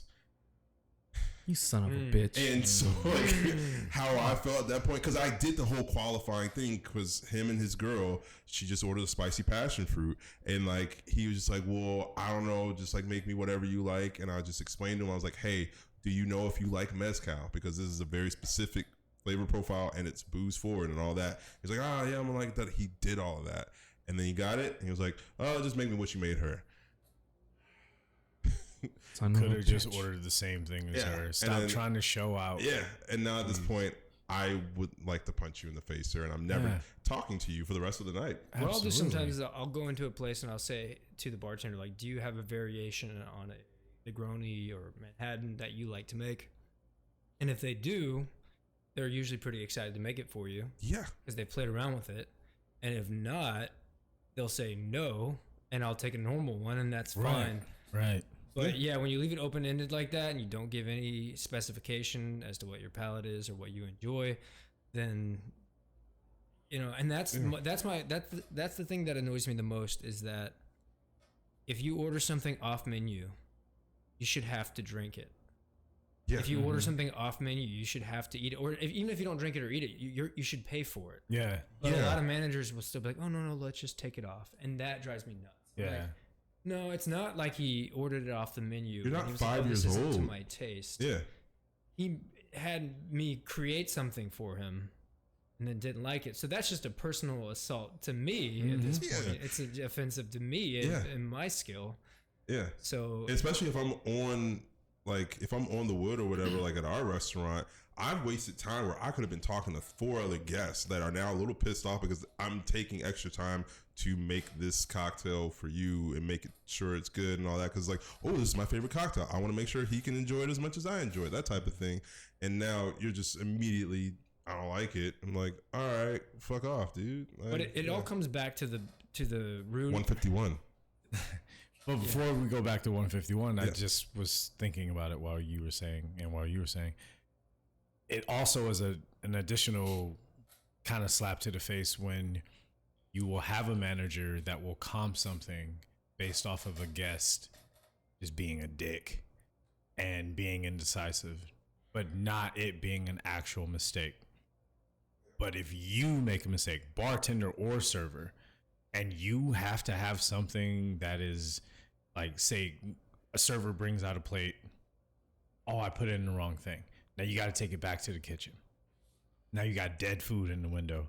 Now you got the chef yelling at you for dead food and this and that. Yeah. Yeah, but everybody else gets to eat that dead food. So we all kind of like that, right? Not at our place. But I'm just saying in general, you have those moments. Right. But usually whenever we need something comped, we also need an explanation. Oh, a long explanation. But let a guest just act like they're going to fucking cause a problem or leave a fucking Yelp review.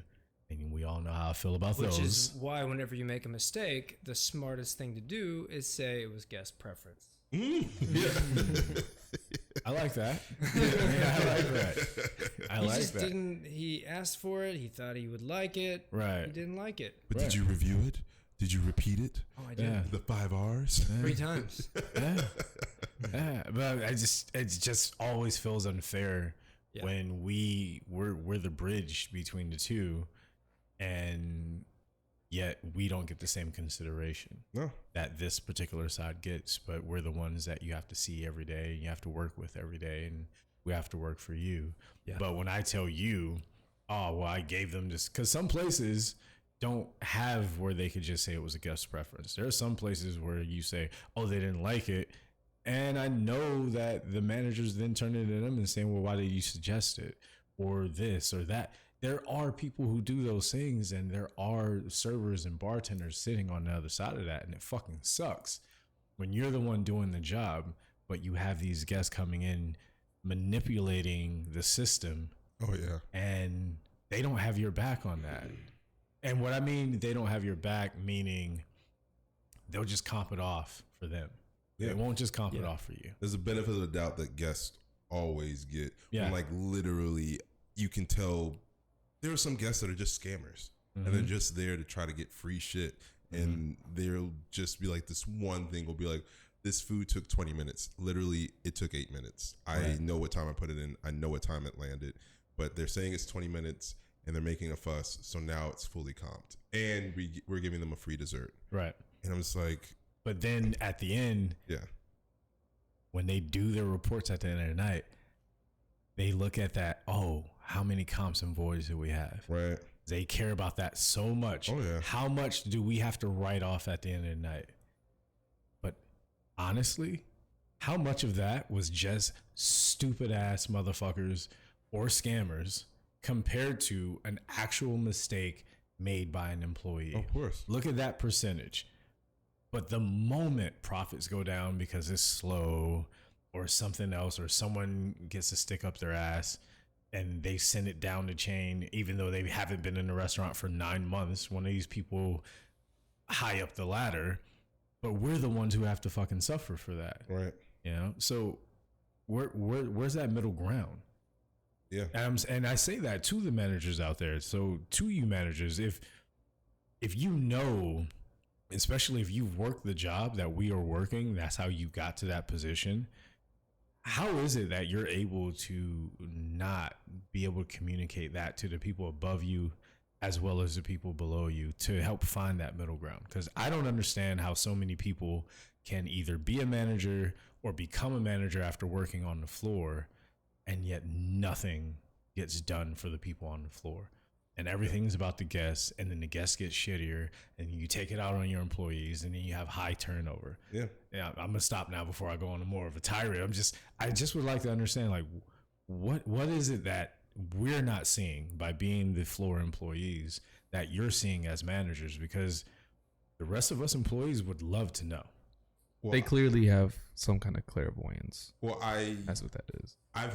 They're gifted. I've had 1 or 2 managers tell me straight up that, like, being right is not always the important thing in a situation with like guests, and that is just super infuriating to me, because being right and logical is everything to me. What do you mean? It's like, I think this came up specifically with like the tip thing, where it's just kind of like, all right, if I know I gave this person decent service and whatnot, and they decide to just not tip me, and they're just being very flagrant about it. Like, if you honestly, you don't have it, cool, whatever. But you're like, literally, I see you giggling Not to cool, each other. though. Not cool. My whole thing is if you can't afford then you shouldn't come here.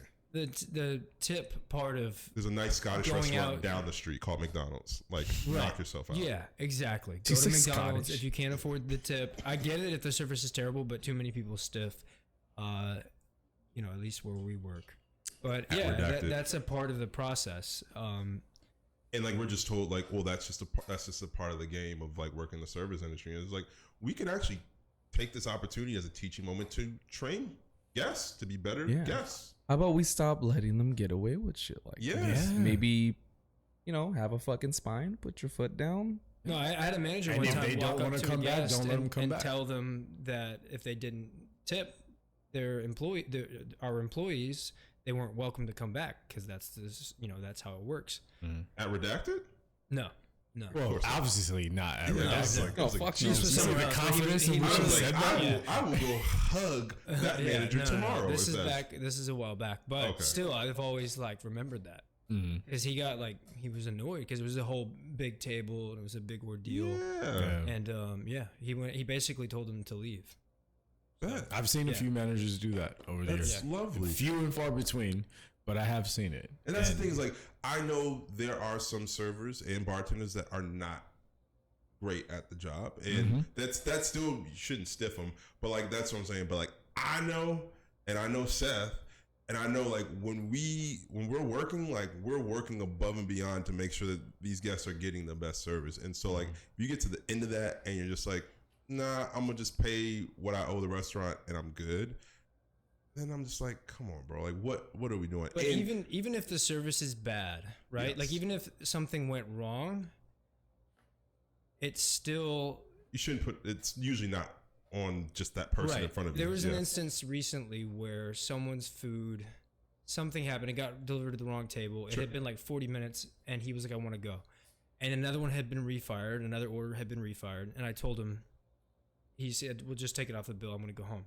I stopped him and I said, "Hey, just so you know, it's coming out. We'll take it off your tab, but if you'd like it, because I know you're visiting, like we'll still go ahead, and I'll bring it out to you to go." And then I brought him to the bill to close out, and he said, "I'm not going to tip you." And I just about lost it because I could have taken that food and had it myself. Right. At that And point, that could I have didn't been have to give it to him at all, and it was free. So here's the thing: he paid for a beer and got a $30-$40 meal for free, and waited 10 extra minutes or something, however much longer it would have been. And he was like, some business guy on a business trip. So it was some sort of like power dynamic. I hope his thing. business fails. Well, it is always that type of person who thinks that we are always the blame. And by we, I mean whoever their point of contact is, Right. whether it be bartender, server, manager, whatever. You are the only person. I have to put a face to you. It's like being the president. The president isn't what's wrong with the fucking country. The country's fucked, kind of deal. Yeah. But I But projected at some I point. have to tell someone they suck. I have to tell someone that I'm not going to tip you. So that was that person's last ditch effort of being, let me have some power and just let me show them. But really all you did is you just showed me how much of a dick you You're are. a shitty person. Yeah, I mean, typically people that treat other people that way hate themselves on the inside Absolutely. and are miserable with their own lives. Absolutely. Yeah, because most people would have self-awareness to be like, hey, this is probably some other shit that happened either on back of house or in like food running or whatever. But like you're in front of me, you clearly have been trying to get me the food as fast as humanly possible. As soon as you realize it went to the wrong place, you refired it, yada, yada, yada. So you're doing your job, and this tip is going to you or like the service. That's the other thing that confuses me sometimes. Do they think that servers, bartenders are cooking the food? Yes, absolutely. They think that's what's going Yeah, on. because that drives me. Like my job is to take your order and make sure once it comes to you, which it's not even my responsibility to bring it out to you. Once it's to you, make sure everything's to your liking. If there's any changes, if you want another drink, to keep ordering things for you. My job is to order things for you. If there's a problem with a restaurant, it doesn't mean I didn't do my job. So I understand if a server has a real dick attitude Bartender has a real dick attitude. It's just like having a bad day and takes it out on me, and I'm the guest. I get it then. Yeah. If you're like, wow, I just was trying to order some food and you like were a real dick to me for nothing. I've had that happen. Yeah. I still tip a little bit. Like it's probably 15%. And those where someone's an absolute dick, I'll still tip.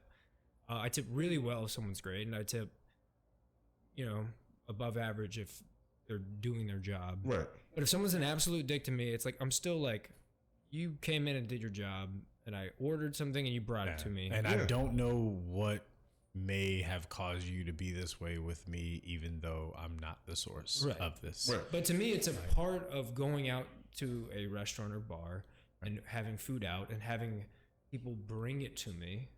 Yeah. You're part of the experience is you tip. Right? Because their bills are not getting paid by the hourly. Nope.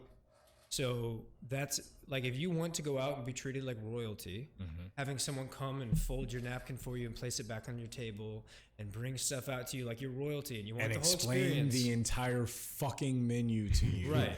And all of your possible allergens, and then go and talk to the chef and find out if he or she is willing to change this dish because the person at table 37 doesn't like asparagus or some shit. Oh, I have to do all of those things. And then you get to decide how much money I make at the end of it. And people love that power, but it's always going to happen. No matter how much we try to educate people, it's always going to happen. So I've gotten a bit ambivalent. Yeah, like I'm just kind of like. Well, I think, my look at it is that usually it balances out. It's like I'm going to have somebody that's going to like stiff me, and I'm going to have somebody that tips me a little bit better, and hopefully it just balances out. But I think that just comes with you doing it long enough to not hopefully let it sway your emotions. But definitely in the beginning when I first started, like literally that shit will just fuck up your emotions for like the next 3-4 tables, and you just try, and you learn how to not take it out on other humans. But like, yeah, it's just like, oh, what the fuck do you want? Are you gonna stiff me too, motherfucker? Like, no. But yeah, no, like I definitely had that happen where like literally like they had like I think they didn't want bacon on one of them. It was 2 girls, and one didn't want bacon on her like potatoes, the other one did, and like clearly whoever dropped it off just switched it up. So all these girls had to do was literally just change plates. Do the bare minimum. But they literally made me send both of their foods back, and then to get the whole steak dishes remade so that they could have it. And I'm just like, but it's right there. Like literally, it's. You didn't just do this.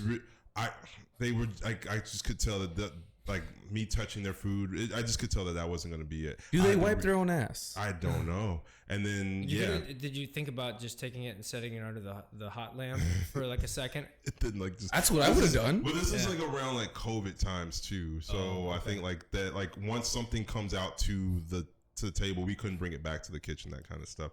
All you had to do was just pick up the table and turn it around. Just rotate the table. Just rotate the table. Like, all right, there we go. Then, they were like the 3rd or 4th table that night that tipped me pretty shittily. So that was usually my. I wait till 3 or 4, and now I have a conversation with you. And now I'm just like, hey, so how was your evening? What happened? Where did we go wrong? And let me explain to you how tipping works. 10% of it doesn't even come to me. It's going straight back into this fucking restaurant. So if you tip me 10%, still like tipping me 0. But can you at least, like what's up? Shit, can you throw me a fucking bone? Yeah. Please? That shit. God damn. But yeah, and then I got into a whole big argument with our management because they pulled me aside because they left a Yelp review about me. And they were like, "Do you remember this?" And I was like, "Yeah, I remember them bitches. Let me tell you what happened."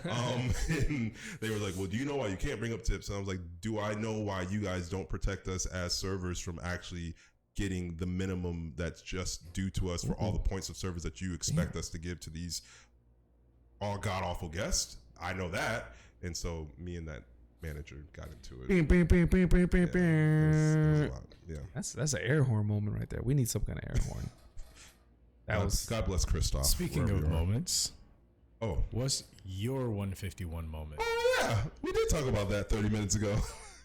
I don't really have one. The last time I had 151 was 2016.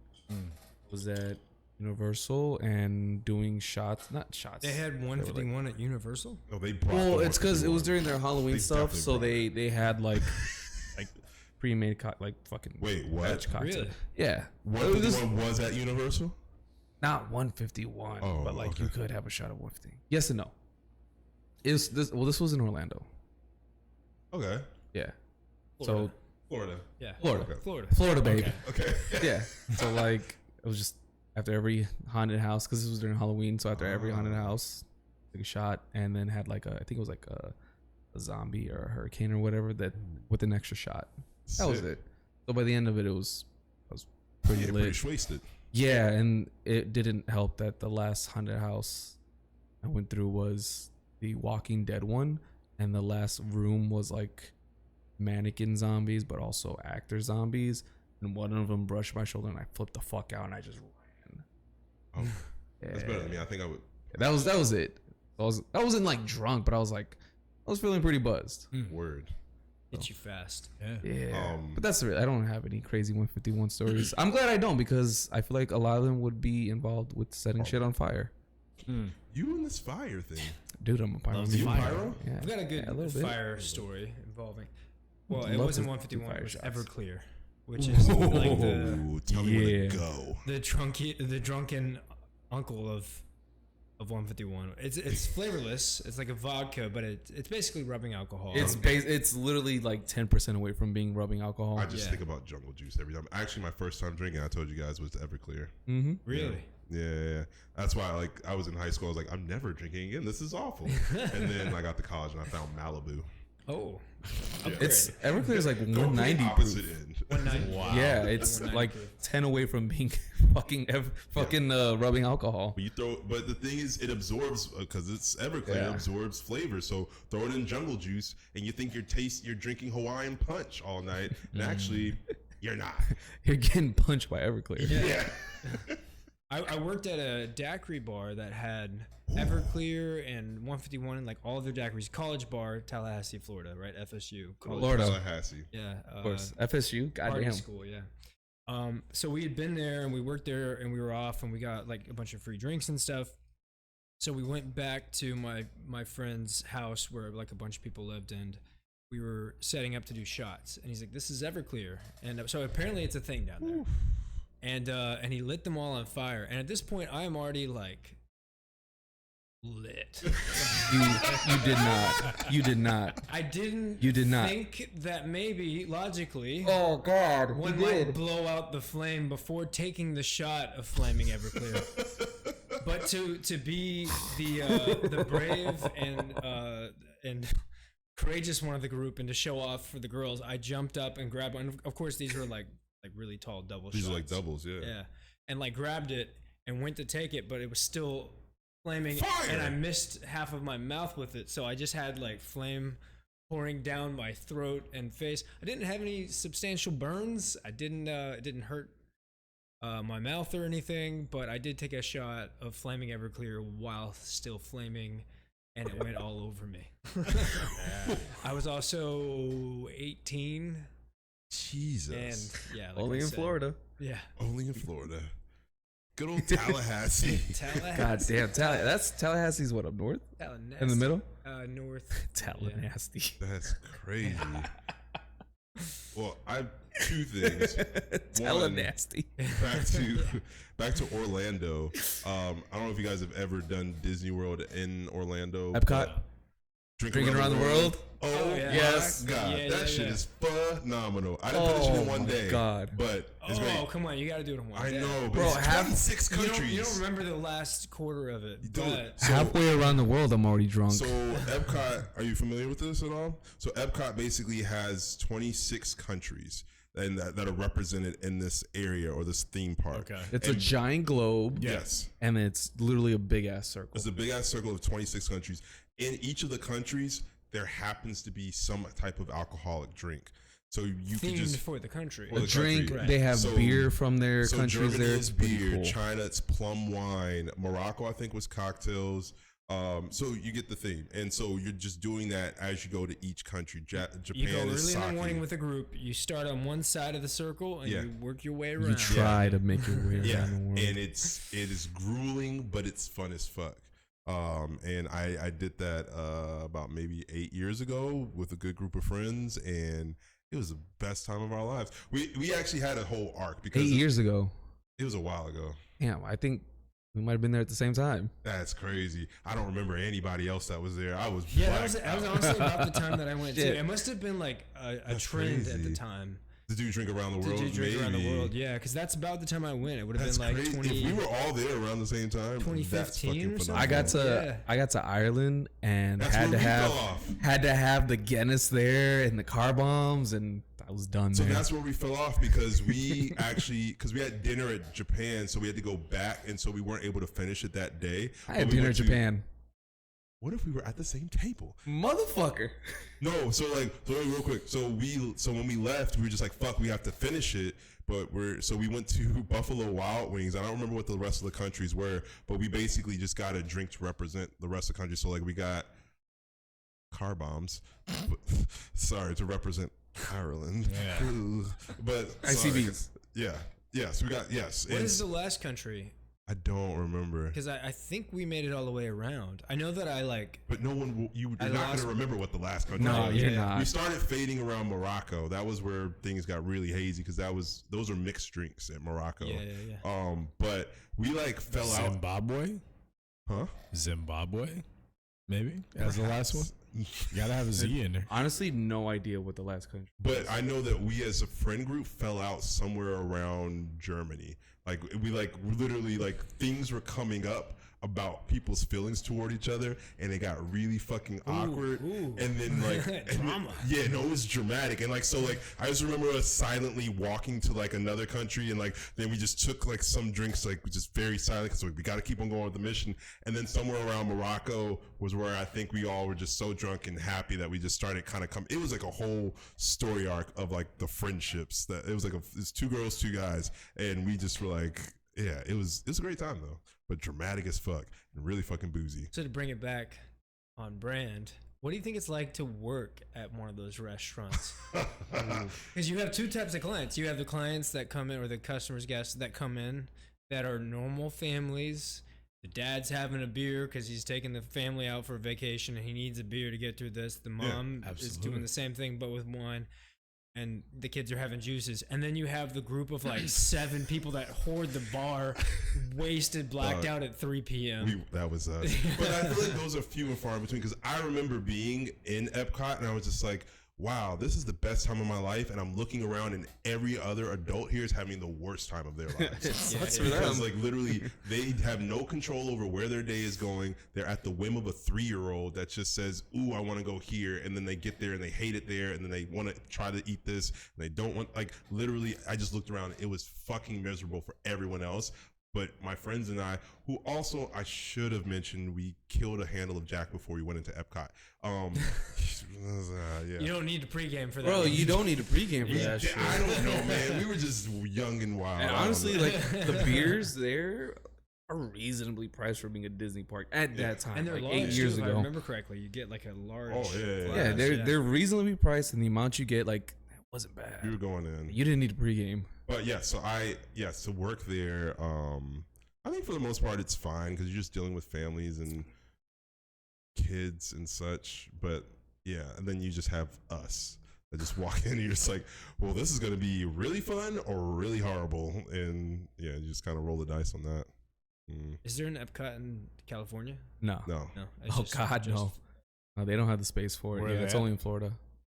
Just Florida? Yeah, Epcot, So- Animal Kingdom. Yeah, so basically, They're the like way the 5 Disney parks. works in Orlando versus here is it's just a whole highway of theme parks that are all under Disney. Call it Disney World. Whereas this one here is Disneyland, so you just have Disneyland and then California Adventure. But in Orlando, you just have a whole highway of Magic Kingdom, Animal Kingdom, Epcot Center,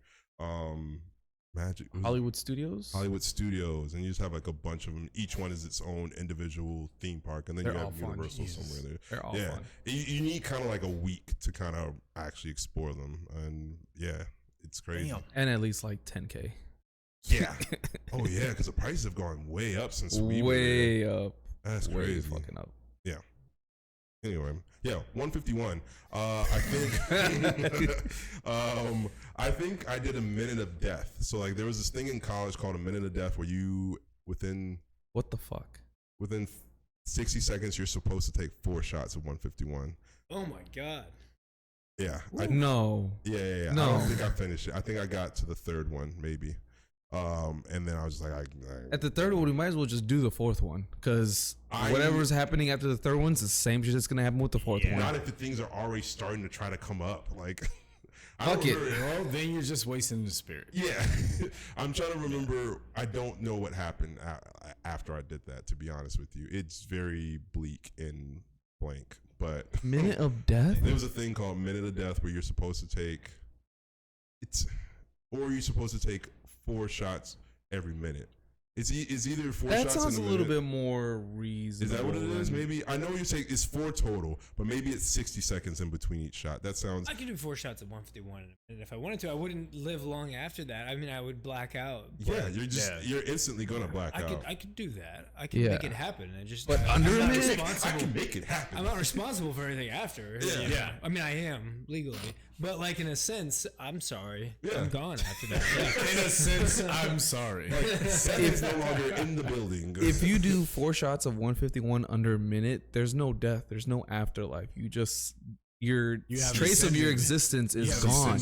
You get Peter Parker. Everybody forgot you existed. That's it. That's how strong that shit is. Yeah, that shit's It's wild. not a game. Did you guys ever do that thing where you would take a bong rip and hold it in? So you inhale, hold it in, chug a beer. Yeah. Like take a hit from a cigarette. Yeah. And then exhale. Yeah. I never did the I cigarette think it was a part. cigarette, or was it like something? So something more you illegal? take a rip, chug the beer, and then you're supposed to exhale. I don't think a cigarette was optional. There was I think Because you already inhaled But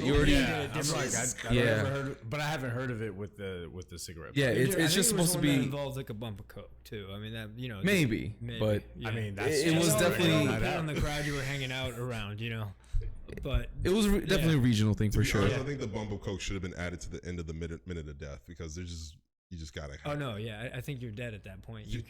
Yeah, but I have not done that. Is there a name for it, or it's just called a Tuesday afternoon? I think there is a name for it, but I can't. I can't remember. I can't remember what it is, but there is a name for it. Okay. I can't remember. It's like a variation of doing a shotgun. Yeah. I can't remember. I've always been a lightweight with weed, so that's why I probably couldn't necessarily do that, because getting crossfaded, I'm just a problem. Crossfaded sucks. Just a walking problem. Yeah. See, when I was young, the whole point, at least in Florida, of drinking was to become a problem. Become Florida man. That's the whole point of drinking. As lit as hell. So like, if you could get crossfaded, whatever you could do to get as fucked up as possible, that was the goal. Like, it was like a contest at these things, That's about right. I don't know. I was a little off, No, I remember that phase for sure. I feel like the Gen Z, they're like on a different level.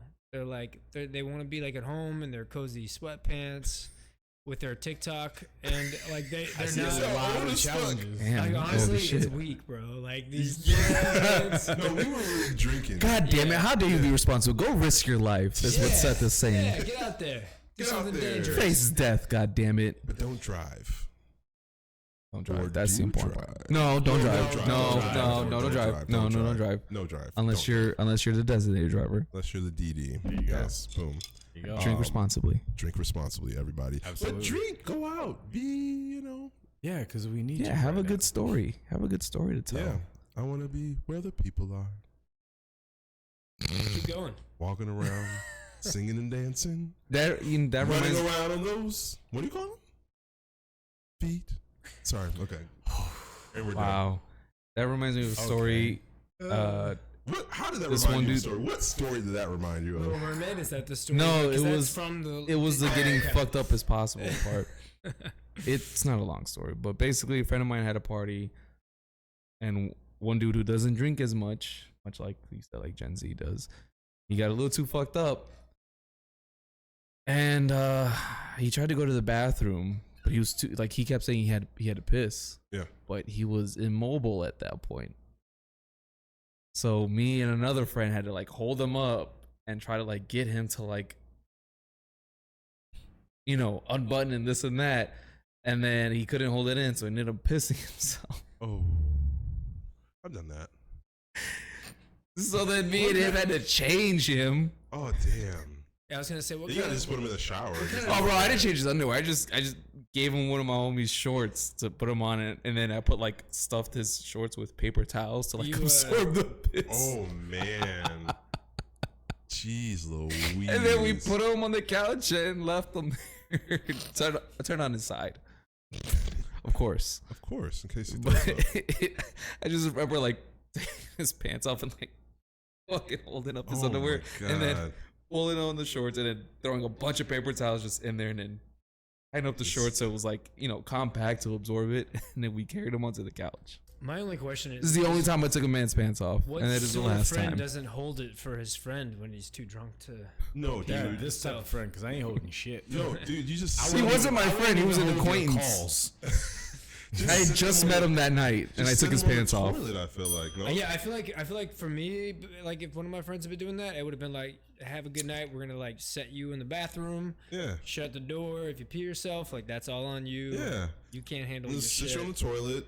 Hopefully, you know how to aim it on down if it comes to that. But yeah, someone. I was also much more of like the caregiver back then, where like I was the person that was gonna help clean up and make sure everybody was good, this and that.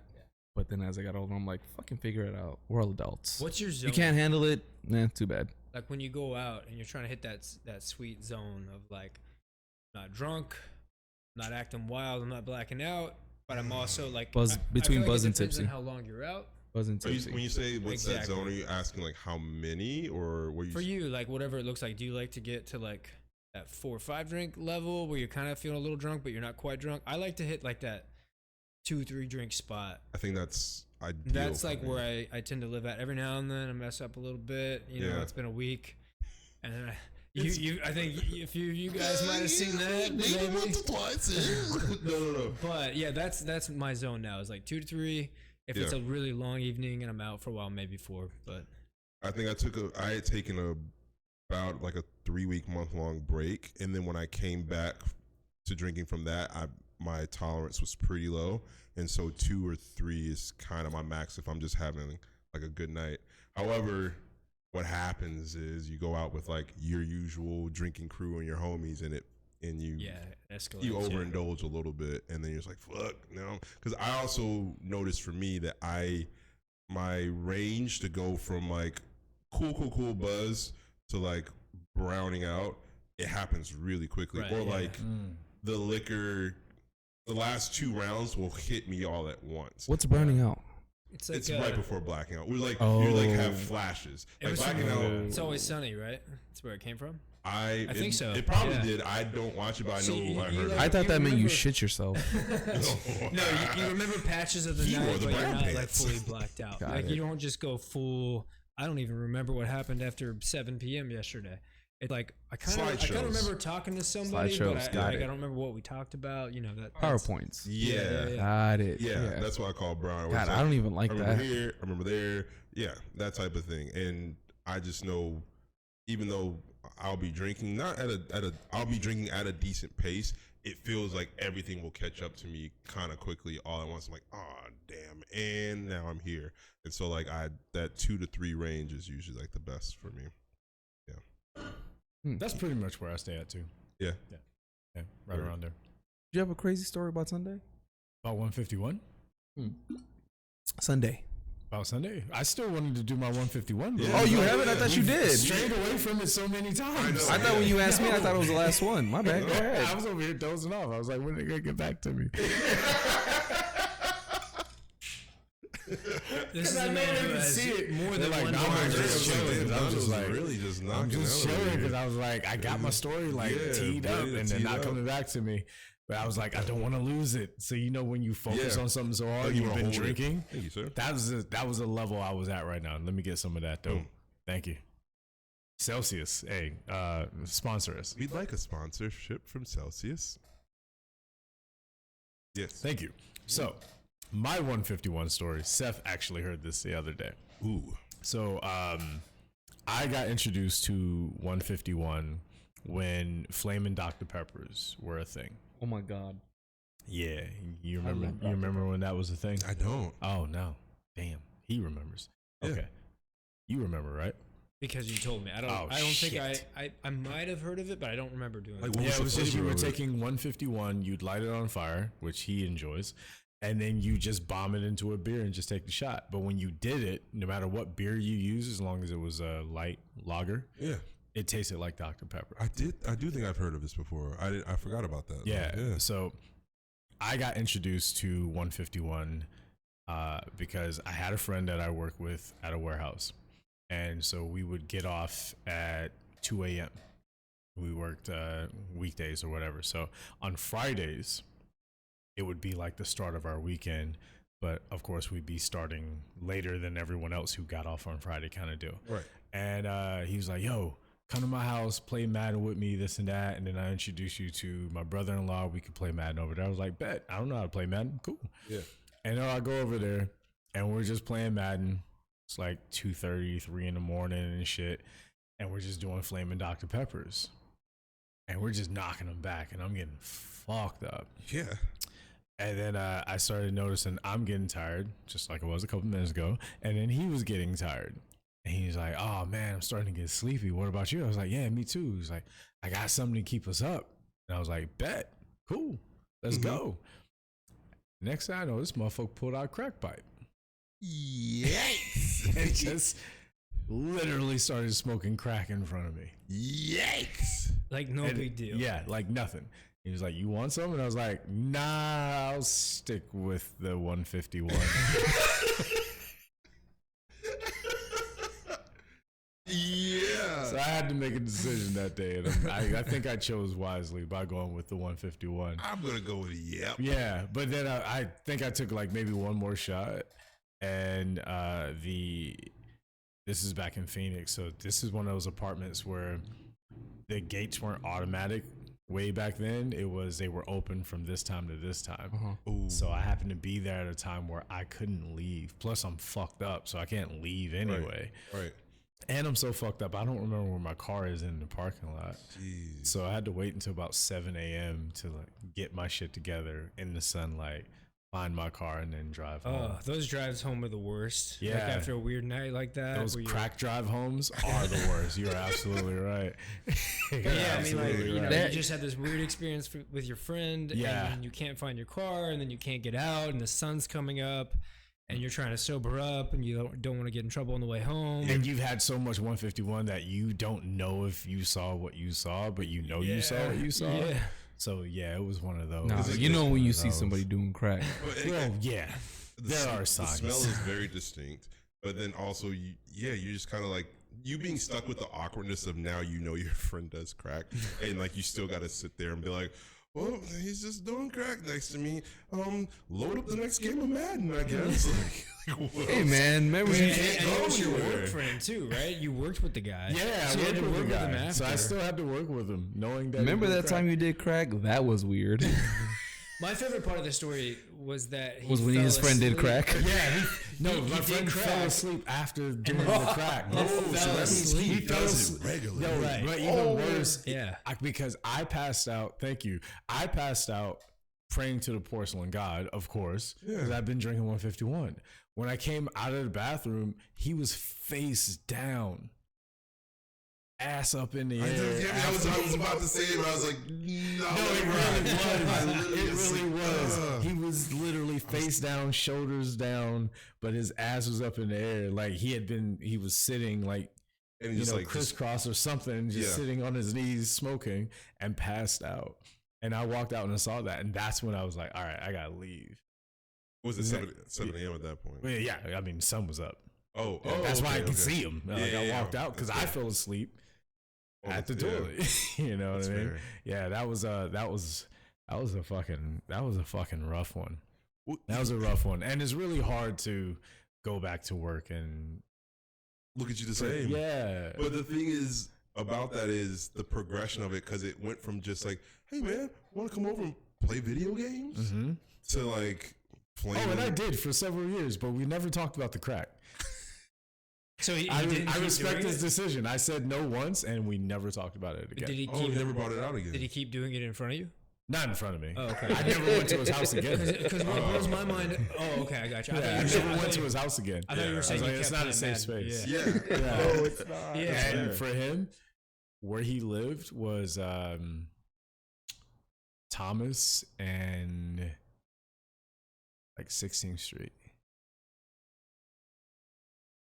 Is that like the hood? Behind the Burger King. It's like hood. Oh, okay.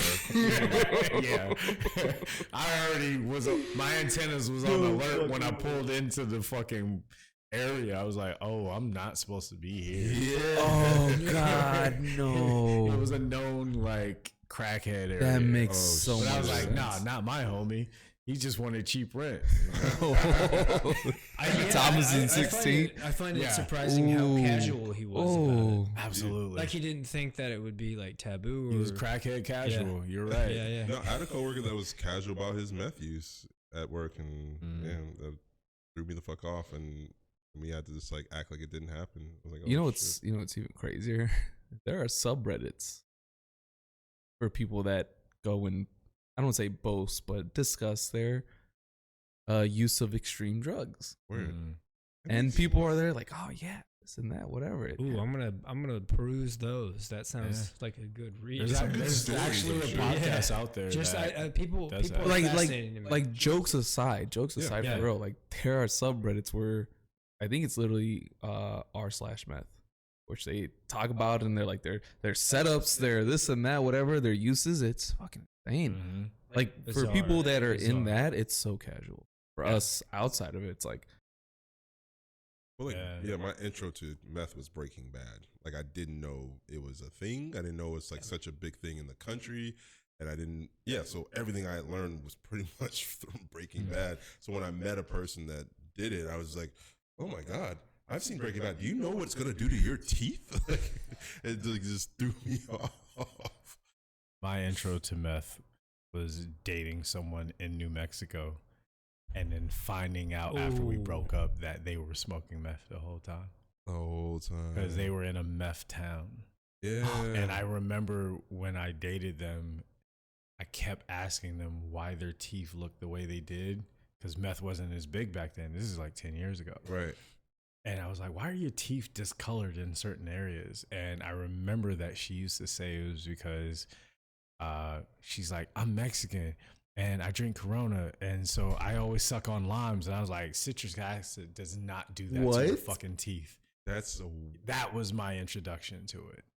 The fact that she couldn't come up with a better Oh, absolutely not. explanation of that was just, that's wild. not even Yeah. like, oh, I don't brush every single Yeah. fucking Yeah. tooth. Do you guys remember like in elementary school they had like dare programs and stuff, or in health class, or maybe it was high school. In my high school we had it like, was middle school for me. I think it was middle school. For well, me in like the also. health classes and stuff, they had like diagrams of some sort where it showed like the digestive system and what each drug and everything did. Yeah. The only one that didn't scare me was alcohol. I'm like, oh, well, that's not that bad compared to like cocaine, meth, crack, heroin. I'm like, those all look terrible. I will never do that. That only kept me from doing everything else. Alcohol, I'm like, well, that's all if you drink that much. I'm like, okay, whatever. Yeah. Yeah, because alcohol was the equivalent of, it says drugs and alcohol. That's the equivalent of a Hollywood credit where your name is at the end of everyone else's before the movie starts. It's like, and Samuel L. Jackson. It's like, I love Samuel L. Jackson. I'll take all of that. I don't give a fuck about the rest of these names on the bill. Give me some Samuel L. Jackson. That's the whole reason I'm here. Or it's like with Samuel Jackson. Yeah.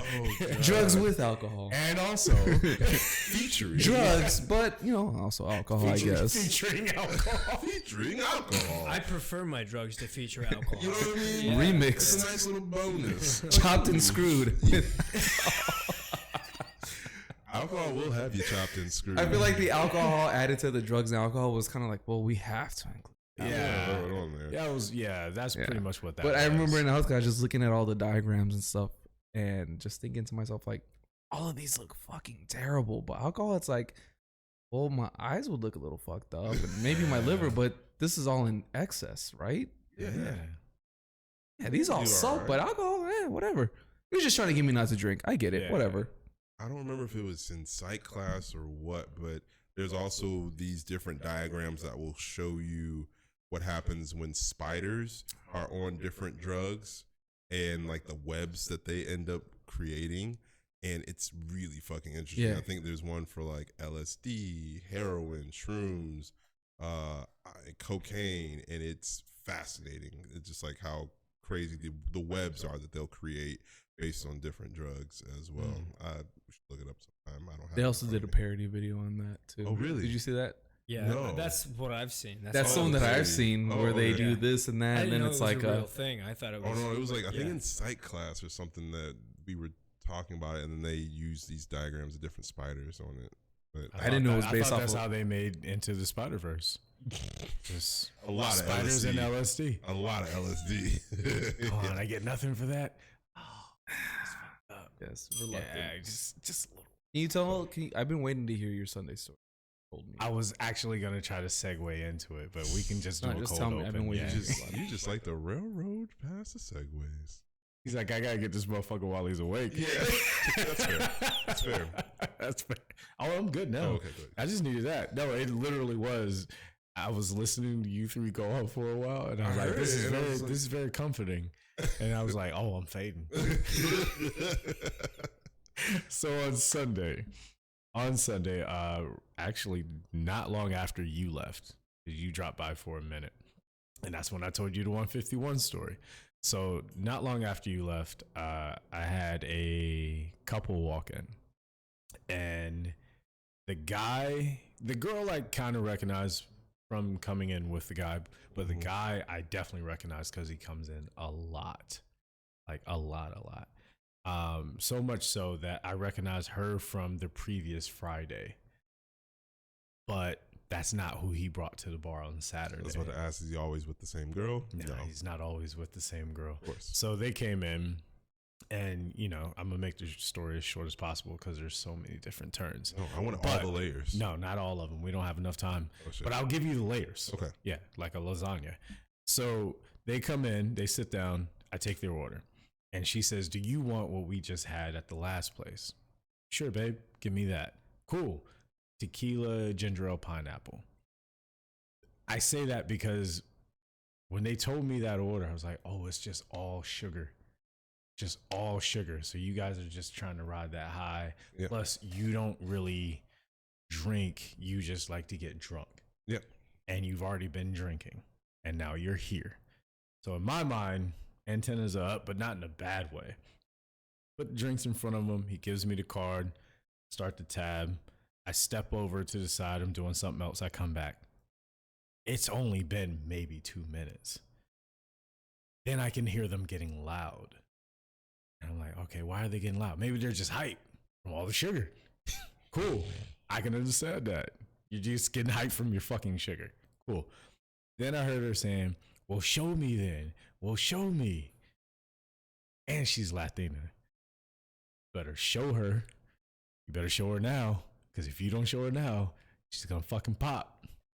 Whatever it was she asked to be shown, he didn't show her in enough time. Because next thing I know, she was looking at her phone or doing something, and he went trying to talk to her. And she's like, don't fucking touch me. And don't touch my phone. And he's standing behind her, his brother. Yeah. And she's like I told you, don't touch my fucking phone.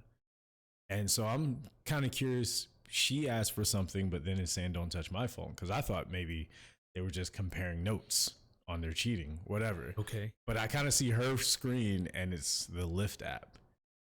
So she's leaving. About to get out of here. He's like doing the whole let me box her in. Nah, babe, you can't leave, this and that. And she turns to him and she says, bro, you touch my phone again. The fact that she called him bro, that set me off. Yeah. I was already like, bruh, she's done with you. If she's over calling it. you bro, Yeah. just let her leave. It's over. She already has a Lyft app open and now you've been broed. That's worse than the friend zone. Yeah. In my opinion, you get called bro, you're beneath friend. You're bro, but not my bro. Yeah. You're my bro. We've already fucked. You're bro. And I'm calling you bro. Yeah. You're beneath my bros. That's So I'm seeing all that. He's still trying to fucking keep her in the fucking room, And then question: is the place packed or is it kind of no? It's a Sunday. It's not packed. Okay, cool. So everyone, but they're at the end of the bar, closest to the restroom. Oh, okay. Just to paint that picture. Okay. So for those of you out there, the bar starts from here, goes down to here. They're here on the very last two chairs. The entrance is on the other side. But the restroom is back here. I see him out of nowhere go pick. He's saying to her, I don't even talk to her. What are you talking about? I got no communication with her. I'll show you my phone. And she goes, no, you were supposed to show it to me when I asked you. You walked away. Now you want to show me. I was like, damn, you really fucked up that bad? All right, cool. Plus, on top of this, he's also one of those guys that walks in and is like, hey, bro, that's my bartender right there. Oh, God. I'm no one's bartender, my boy. You got to calm that down. You don't tip that well. What do you mean? And he's always that guy that wants everyone in the room to know how important he is and know how many people he knows. Yep. Again, he answers his phone. Oh, hey, what are you doing? Where you at? We at Shoe Baby right Super now. loud. But he said that super loud and then starts walking down the hallway away from her. Ooh. As he turns the corner, this woman went knees to chest, full elbow, and sprinted down the hallway to him. This hallway is 25 feet max. Yeah. Not a short hallway. You don't have to sprint. You take 7 good steps and you're back there. The fact that she went back there as fast as she did meant I was trying to catch this motherfucker. She goes back there. I hear some loud stuff for a minute, and then she comes walking back, but I don't see him. So then when he comes back out, what are you doing during this? Were you about to I'm go behind the bar. No, at this point, you just stop everything. You just watch. Yeah. I can't speak for any other place. I can say for my place and places like mine, once this all goes on, you just have to strap in and strap on. Just get out of the fucking way and just watch. And that's what I'm doing. Because I also had Danny and Javi, shout out to them. I'm trying to fill them in on the story because we were having a conversation while these people were standing next to them arguing. They could hear them getting loud, but they were trying not to be rude and listen to the conversation. Right. So therefore, they're like, do you know what's going on? And I was like, yes, I'm going to tell you in a minute. I know everything. So I'm updating them as she runs back. I'm updating them on what happened. I was like, so he's in here all the time. He was here with her on Friday, but with another bitch on Saturday. And they were like, oh my God, tell me more. So then I'm telling them that. When guys are doing it, I think it's called brewing the beer instead of telling the tea. But yeah. I like that. I like that. Never heard that. That's nice. Yeah. Whoever came up with that, someone else CC him, because I'm going to say that he did it. It's the first time I heard it. Yeah. So I'm telling him the story, but then she comes walking back. So then you got to like lower the volume on the story, but I'm still kind of telling it. And then he comes back. He's like, babe, blah, blah, blah, this and that. So then she did this move. I'm picking this up because it's the size of a Collins glass. She grabs the glass and starts walking back, like drinking her drink as fast as possible through the straw, walking towards the length of the bar. Oh, okay. And she drank until she got to the end of the bar and sat it down, never said a word, and just walked out of the fucking venue like a fucking movie, like a fucking G. I loved it when I saw it with him following behind her, baby. They get outside. My security guard looks at me because he has no idea what's going on, and I look at him and I give him that smile like, this is going to be a story, bro. Like, I need you to take notes. And he turns around and walks back outside. He's like, all right, I'm going to go out there with them. I got you. And then Danny and Javi get up and they're like, do you mind if we go outside and vape? I was like, yeah, go ahead. Bring back the story. I can't leave. I'm the only bartender on. So they leave. I'm sitting inside. I'm still laughing, very confused. And they go outside and they're outside for a minute. And so then I feel like I have a break where I can go check on him. I walk outside real quick. As I get out there, I see him and our security guard, David. Shout out to David. He's looking at him. Then he turns and sees me. He's looking at me. And then Avi and Daddy are there, both with their vapes, like this, just it's watching cold. The whole thing. Yeah. And I see the dude go, babe, your phone. Come get your phone. And then David goes to me. He says, have you seen Key and Peele? I was like, yeah. He's like, Megan.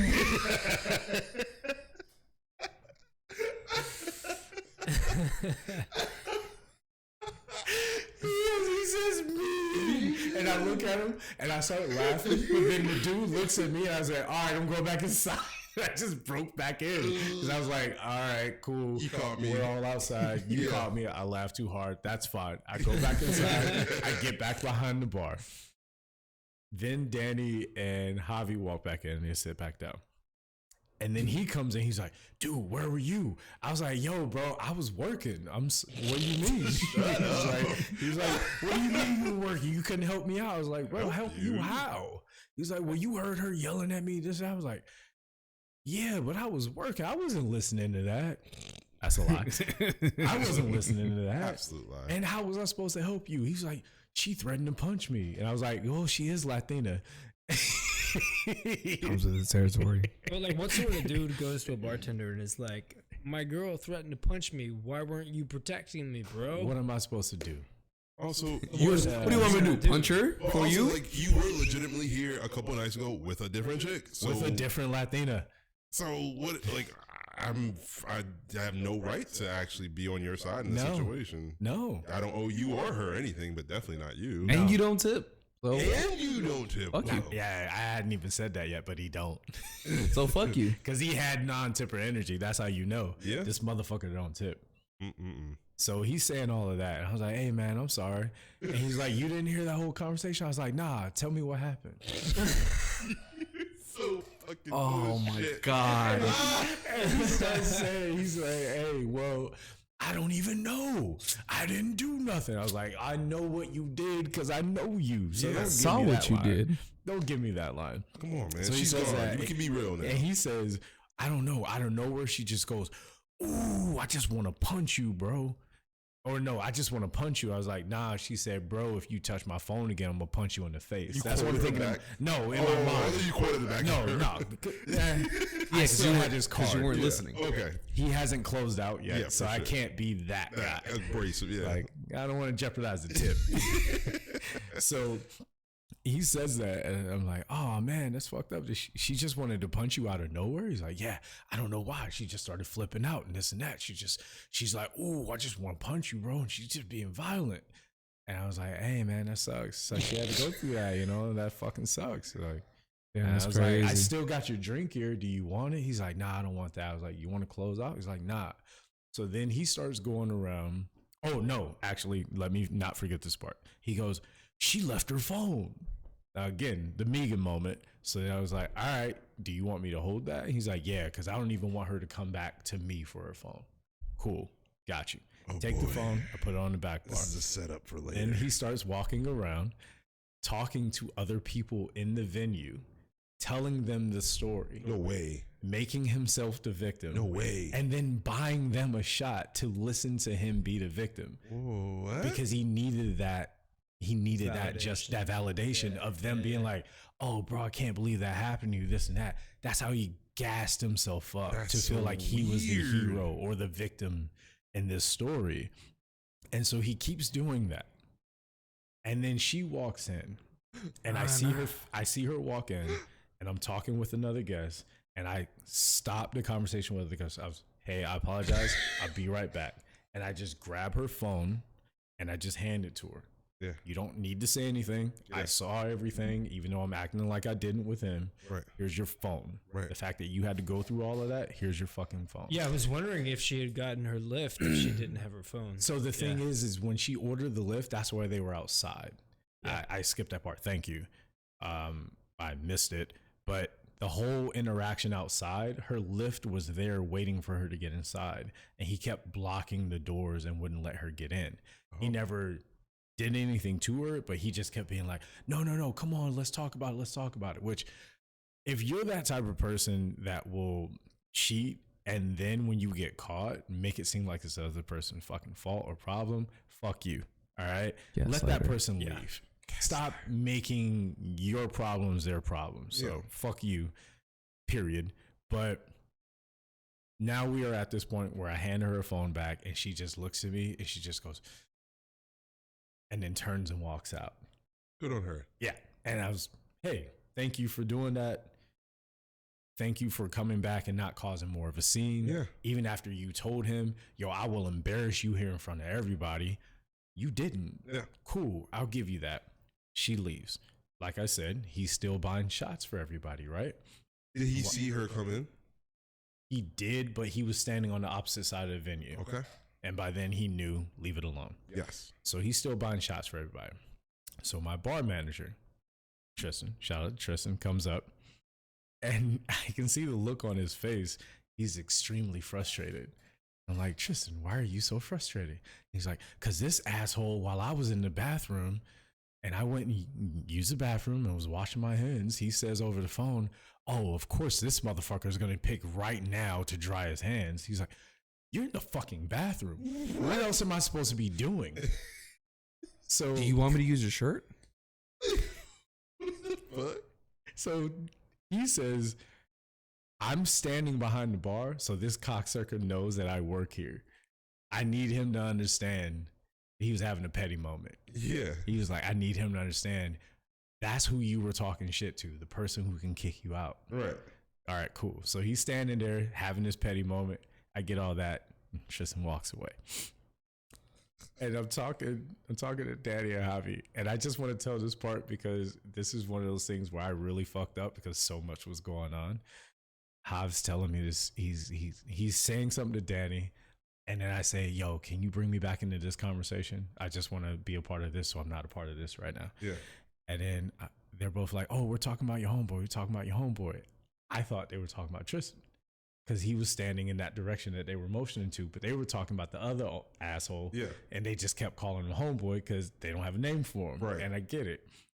And I literally fucked up. I thought he said something about Hinge and about T. And I was like, oh, yeah, he already told me about that. And he was like, the fuck you mean? They had talked for a little bit.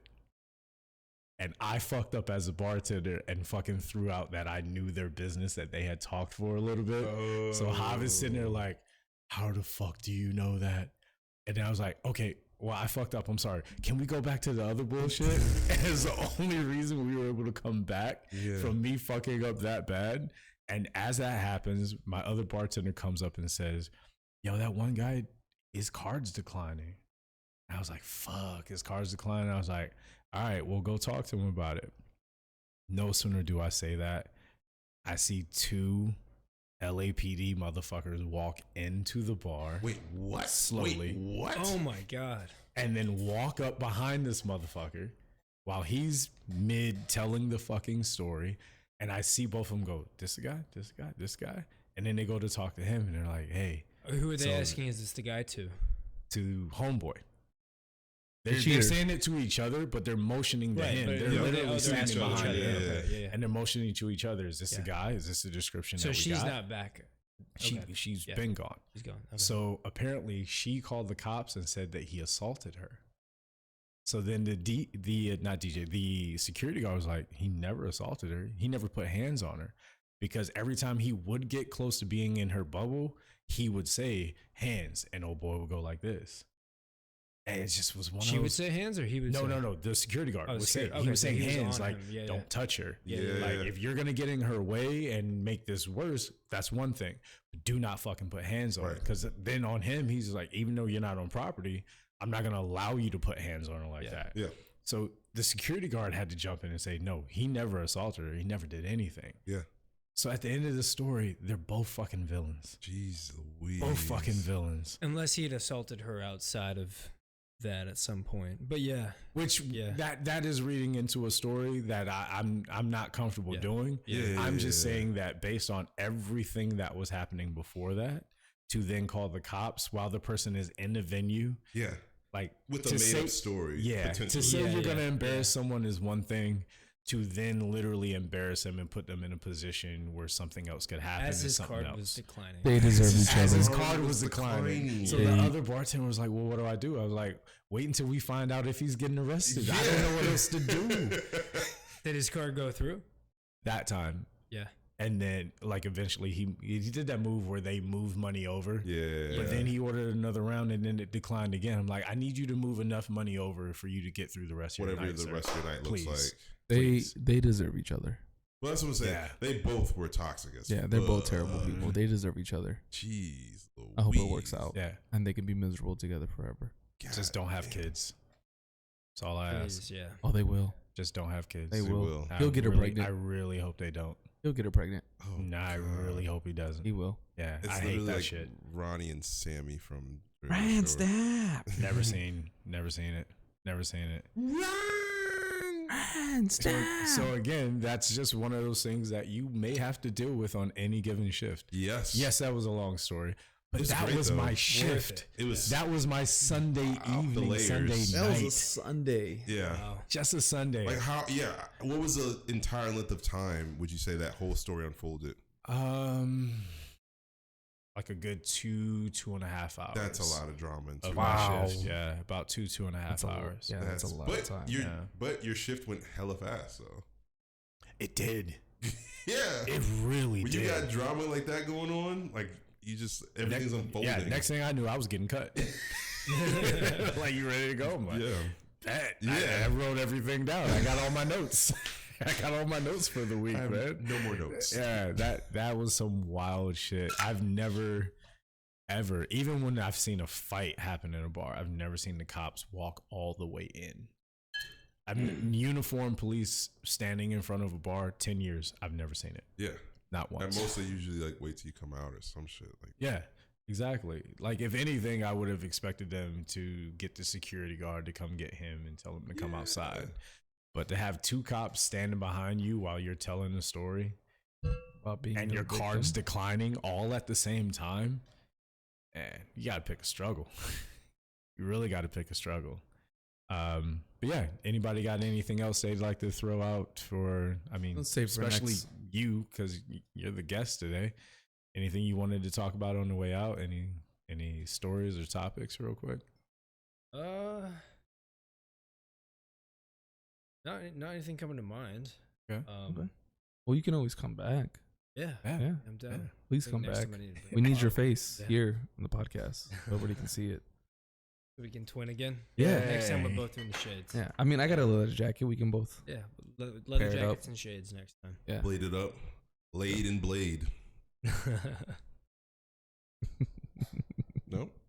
All right. Cool. We can revisit next time. Just put it on the drawing board. It doesn't need to go on any board. See y'all next week. Bye, All everybody. right, y'all.